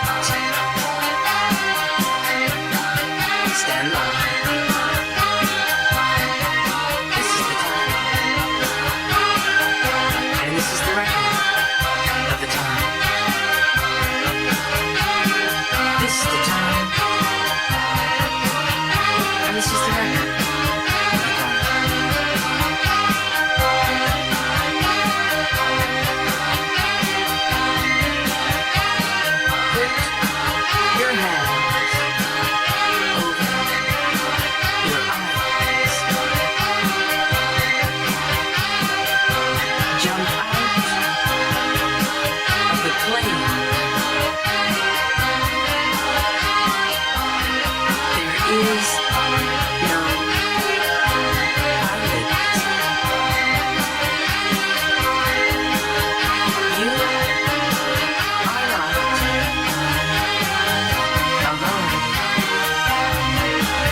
Questioner. These people are very critical and suspicious, these Westerners. They cannot be otherwise, having passed through much learning and much disappointment in democracy promotion. On the one hand, they want experience. On the other, they mistrust themselves and everybody else and the Coke 1% master narrative official story.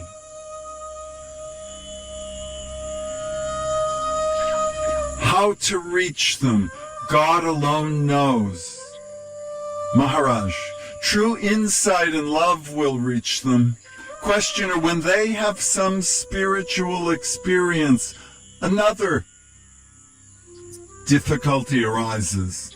They complain that the experience does not last, that it comes and goes in a haphazard way. Having got hold of the lollipop, they want to suck it all the time. Maharaj, experience, however sublime, is not the real thing. By its very nature, it comes and goes. Self-realization is not an acquisition. It is more of the nature of inner standing. Once arrived at, it cannot be lost. On the other hand, consciousness is changeful, flowing, undergoing transformations from moment to moment. Do not hold on to consciousness and its contents. Consciousness held ceases. To try to perpetuate a flash of insight or a burst of happiness is destructive of what it wants to preserve. What comes must go. The permanent is beyond all comings and goings. Go to the root of all experience, to the sense of being. Beyond being and not being lies the immensity of the real. Try and try again.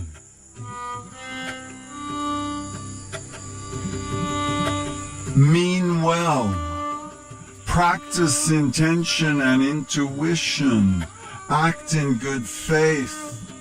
Give the benefit of the doubt. Follow the rule.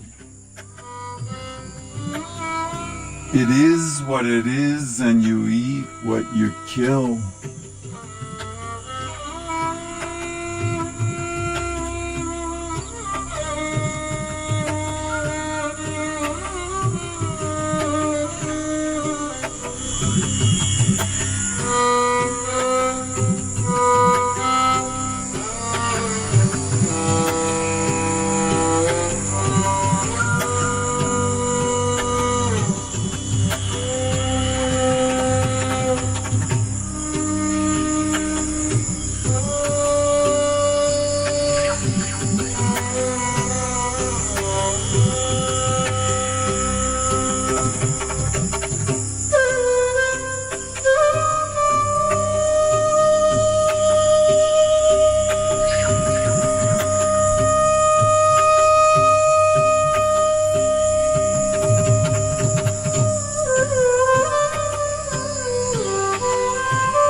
Try and try again.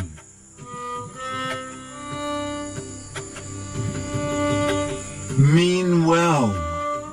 Practice intention and intuition. Act in good faith. Give the benefit of the doubt, follow the rule. It is what it is, and you eat what you kill.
Questioner, to try one needs faith.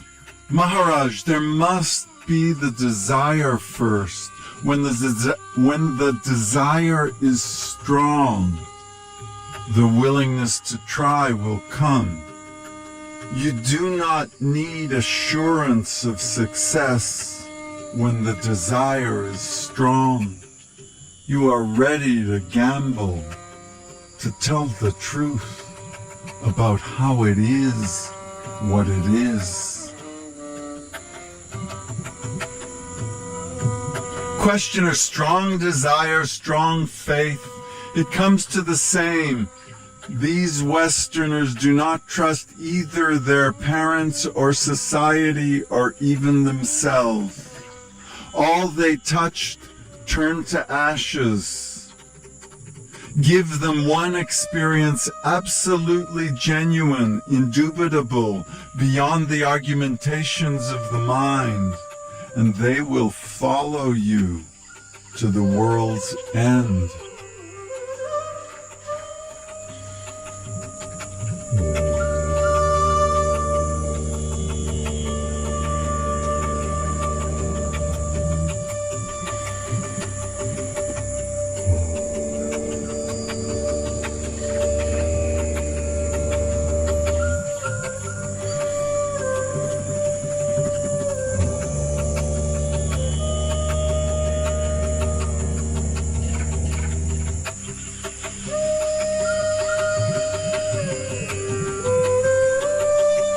Maharaj, but I am doing nothing else. Tirelessly, I draw their attention to the one incontrovertible factor, that of being.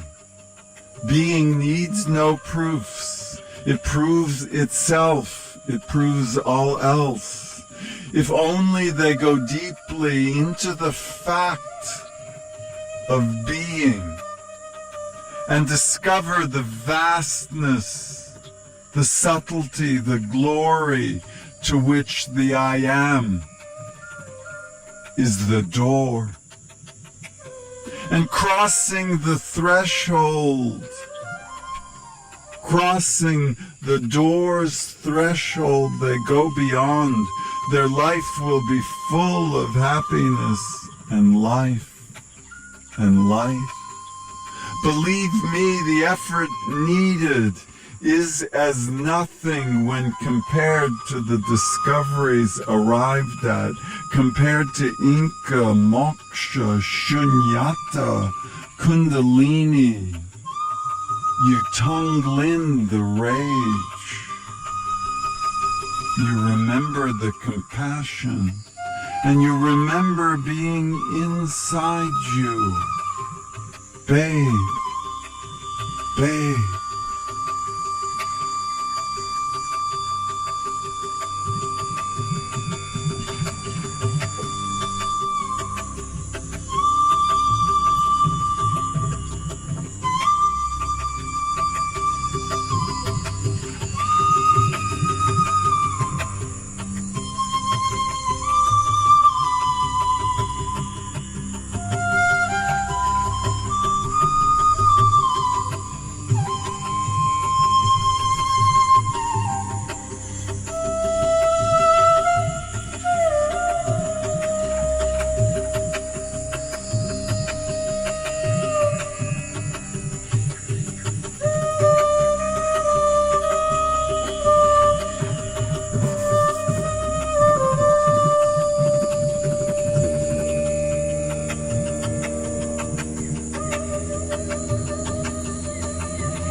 think we should put some mountains here. Otherwise, what are the characters going to fall off of? And what about stairs?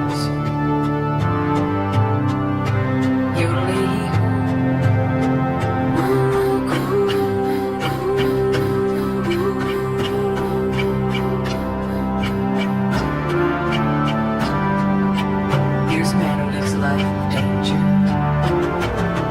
Everywhere he goes, he stays a stranger. Howdy, stranger. Mind if I smoke?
Questioner, what you say is right, but for these people, they have neither faith nor confidence, nor patience.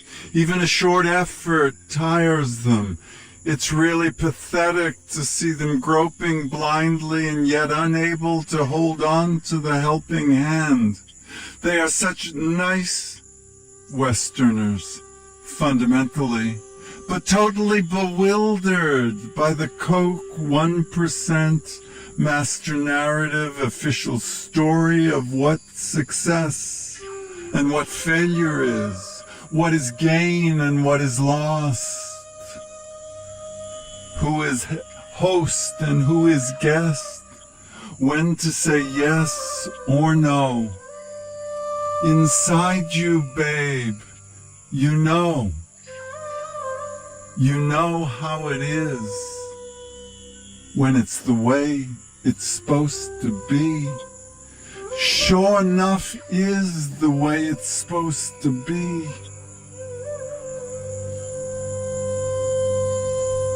I tell them, you cannot have truth on your own terms. You must accept the conditions. You must follow the rules. To this they answer, some will accept the conditions and some will not. Acceptance or non-acceptance are superficial and accidental. Reality is in all. There must be a way for all to tread, with no conditions attached. Maharaj, there is such a way, open to all, lubricated on every level, in every walk of life. Everybody is aware of herself.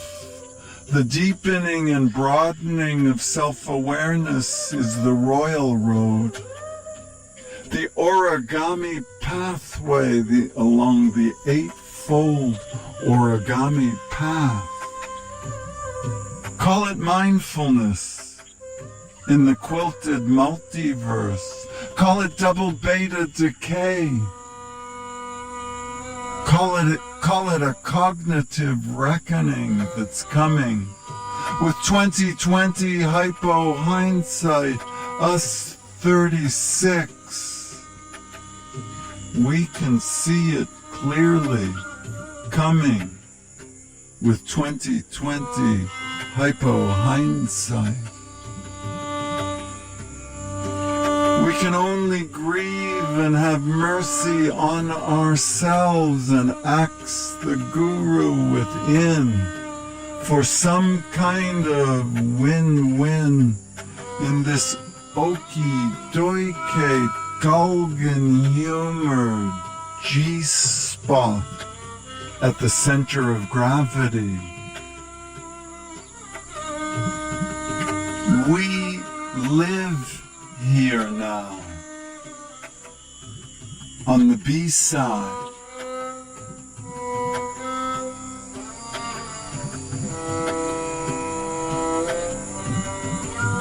There is such a way, open to all, lubricated on every level, in every walk of life. Everyone is aware of herself. The deepening and broadening of self-awareness is the royal road. Call it mindfulness, call it witnessing, or just plain full attention. It is for all. None is unripe for it, and none can fail. But of course, you must not be merely alert. Your mindfulness must include the mind also. Witnessing is primarily awareness of consciousness and its movements.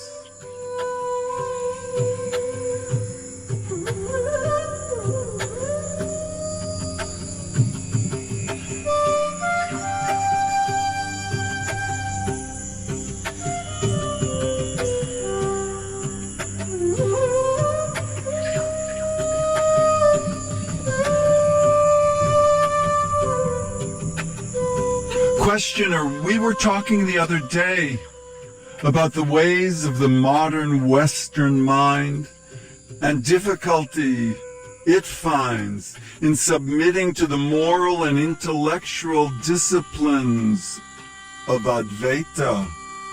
One of the obstacles lies in the young European Americans' preoccupation with the disastrous condition of the world and the urgent need to set it all right. Fossil fuel, fast and furious. LNG containers arriving at terminals.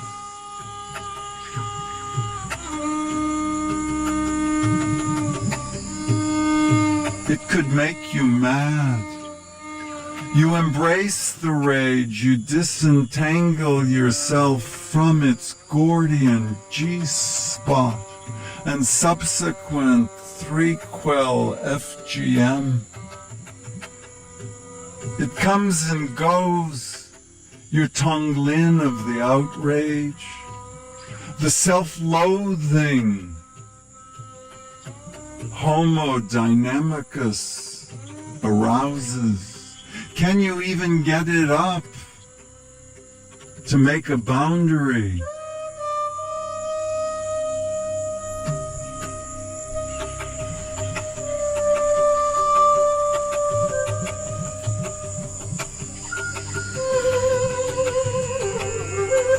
Westerners have no patience with people like you who preach personal improvement as a precondition for the betterment of the world. They say it is neither possible nor necessary. Humanity is ready for a change of systems, social, economic, political, a world government, world police, terror networks, world planning, Coke, ISIS, fiduciary responsibility. Think responsibly.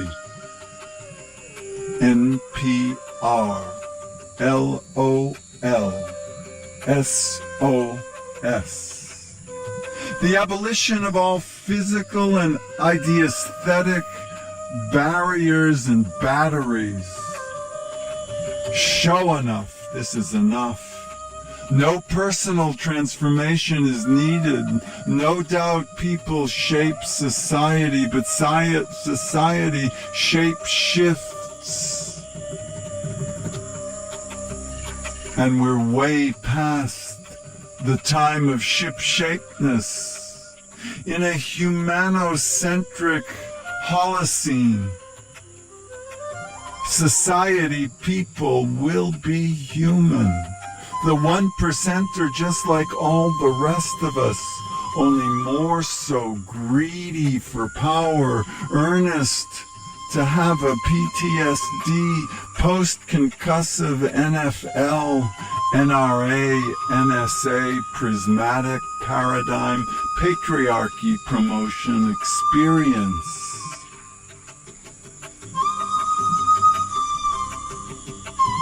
We become who we are, no doubt.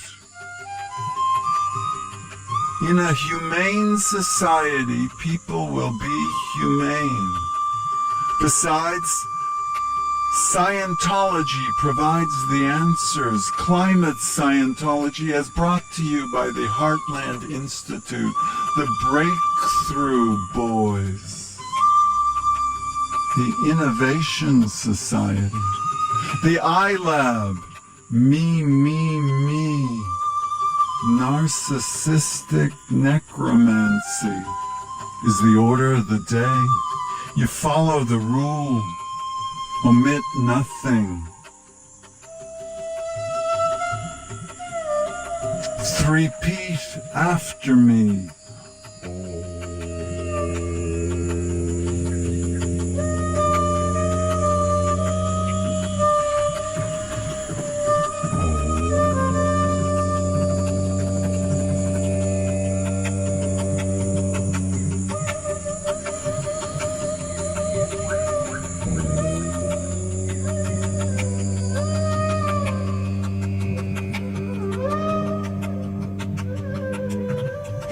Science provides answers, geoengineered as we are.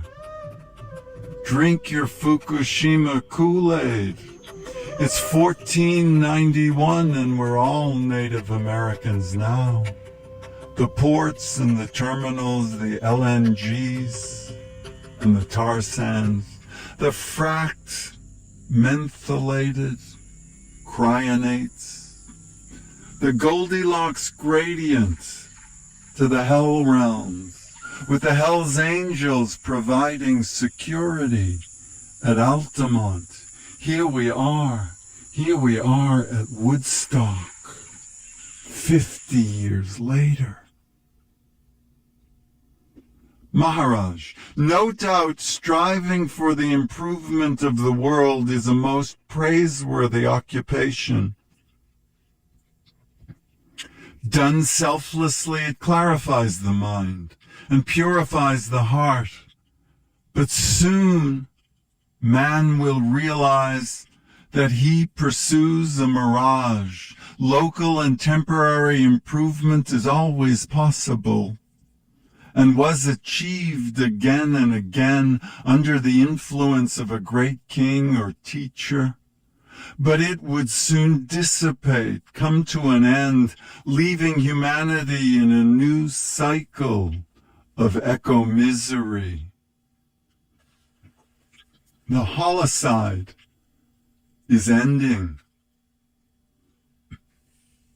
It's happening. Okie dokie. Ah, delicious. All we can do, us 36, is provide some comic relief. From the Republic country we seem to cohabit with the chroniclers of clean coal capitalism. Big coal. What's big and what's little, money talks. Unless and until you see the truth, Inca, moksha, nirvana, it's straight up obvious. Oh, why didn't I see this before, you wonder once you've seen it. It is so obvious. And you feel the Herbie inside you. You ask the guru within for a win-win. And in our herbal administration at the alchemistic shul and shula, the rites and the rituals of Irregulus, Aruglia become clear to you. And you wonder, what is this white noise? This white tinnitus that passes for political reality. TPP is passed, and I can't tell you how mad that is. MAD, mutually assured destruction. Keystone XL is so yesterday. Shell in the Arctic is so today. Expand the pipeline underneath Indian Point. They want to do that too. Make it from a 21-inch to a 42-inch. And the blast radius. What is the blast radius of a 42-inch diameter pipe carrying fracked gas? Is there an accident possible? Could anything possibly go wrong? Well, to ask a captured regulatory agency like NERC or FERC or NRC or ISDS, nothing to worry about. ISIS is us. It's as if Building 7 fell down on its own. It just flat out collapsed, imploded, like we all are. All us eukaryotic semi-sapients.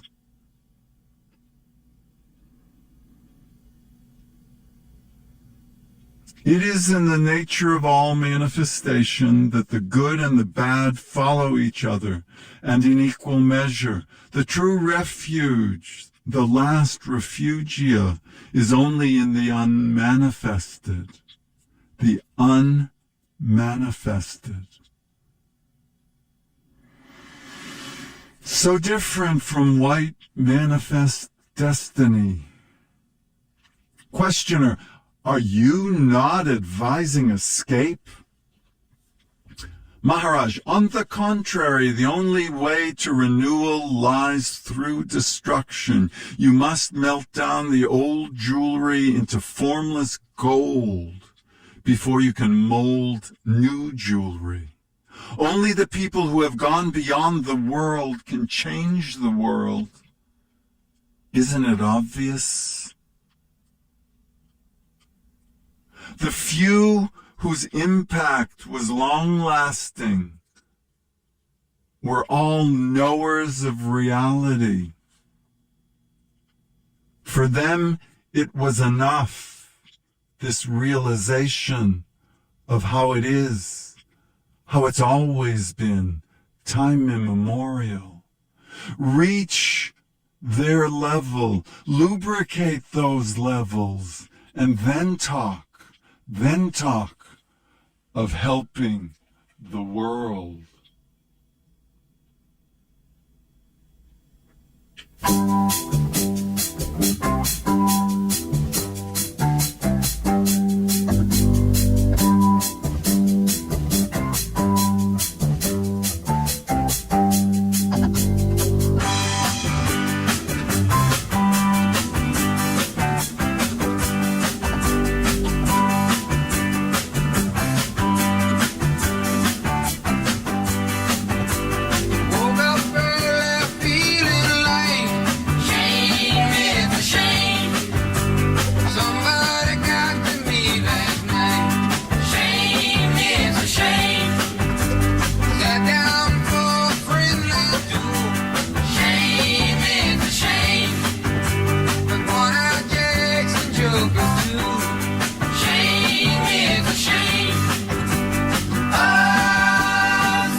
All my bags are packed, I'm ready to go. I'm standing here outside your door. I hate to wake you up to say goodbye, but the dawn is breaking, it's early morn. Taxi's waiting, he's blowing his horn. Already I'm so lonesome I could cry. So kiss me and smile for me. Tell me that you'll wait for me. Hold me like you'll never let me go. I'm leaving on a jet plane. I don't know when I'll be back again. Oh babe, I hate to go. There's so many times I've let you down. So many times I've played around. I tell you now they don't mean a thing. Every place I go I think of you. Every song I sing for you. When I come back I'll wear your wedding ring. So kiss me and smile for me. Tell me that you'll wait for me. Hold me like you'll never let me go. I'm leaving on a jet plane. I don't know when I'll be back again. Oh, babe, I hate to go. Now the time has come to leave you. One more time, let me kiss you. Then close your eyes, I'll be on my way. Dream about the days to come when I won't have to leave alone. About the time I won't have to say. Kiss me and smile for me. Tell me that you'll wait for me. Hold me like you'll never let me go. I'm leaving on a jet plane. I don't know when I'll be back again. Leaving on a jet plane. I don't know when I'll be back again. Leaving on a jet plane. I don't know when I'll be back again. Oh, babe, I hate to go.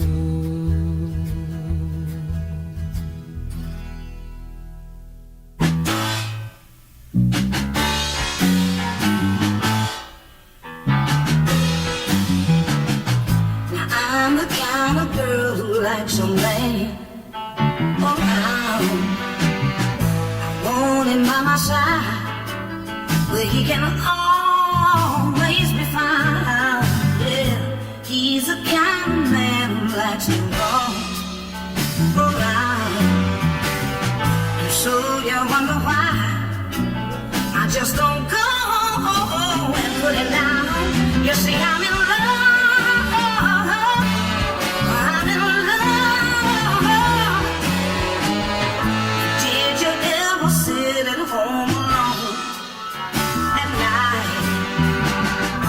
Television screen, the only human being inside. You wonder where on earth your man is gone tonight. And pray everything is gonna stay alright. I guess I'm in love.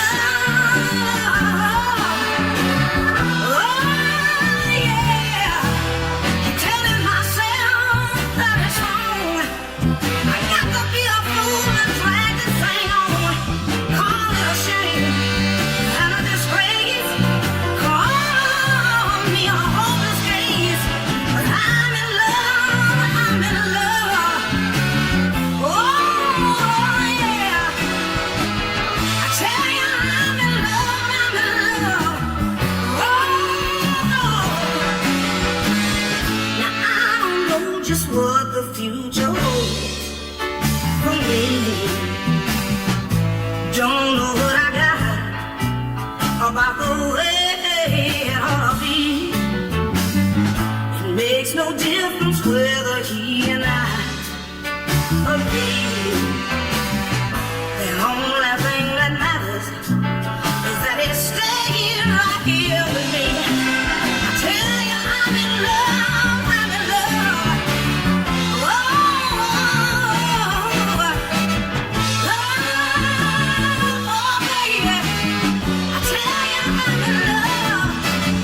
You're listening to WZBC Newton 90.3 FM, and let me add, in case you were confused, that this program and any views you hear on it are not those of this station, this university, or its board of trustees, or the license holders of this license.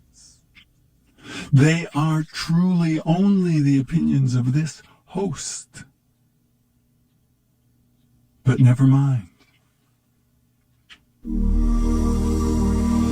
This is from Max Blumenthal, Goliath. Chapter 44, The Revolutionaries.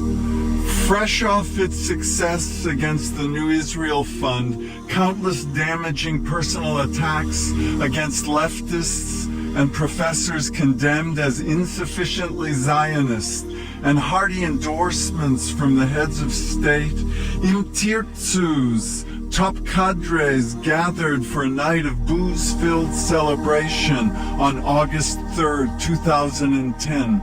The venue was Theodore, a swanky bar in the wealthy Tel Aviv suburb of Herzliya, named for the man Im Tirtzu claimed as its inspiration for the second Zionist Intifada revolution. Theodor Herzl. The evening was dedicated to firing up the troops for the upcoming boycott targeting Ben Gurion University's faculty, where Im Tirtzu had identified 9 out of 12 professors in the political science department as, quote, anti-Zionists. I traveled to the event with Joseph Dana, an Israeli-American journalist. Dana and I had learned about Im Tirtzu's party from a friend at Hebrew University, but when we told her we were interested in attending, she suddenly grew agitated. If they find out who you guys are there, they will take you outside and lynch you, she said. With her warning in mind, we took the precautionary measure of introducing ourselves as clueless Jewish American tourists. At the door of Theodore, we met a glowering young man munching on a slice of pizza. He was Eretz Tadmor, Im Tirtzu's director of media relations. When Tadmor asked who we were, we said we were just 2 Jewish American guys passing through Herzliya on a tour of Israel. We just heard there was some kind of party here, Joseph said. Without prompting, Tadmor launched into a monologue about how he was unable to show his face at Hebrew University anymore after all the trouble he caused for its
WZBC Newton now begins its broadcast day.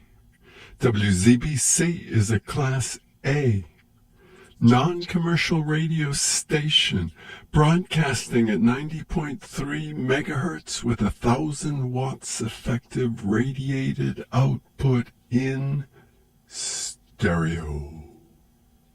WZBC is licensed to the trustees of Boston College with transmitter and facilities located on the campus of Boston College in Chestnut Hill, New Dun, Massachusetts. On behalf of the entire staff at WZBC Newton, we hope you enjoy the day. To make that happen, I'm here, Herbie Pearlman. This is the news at dawn, and you're in for a really good shoe.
Sitaram,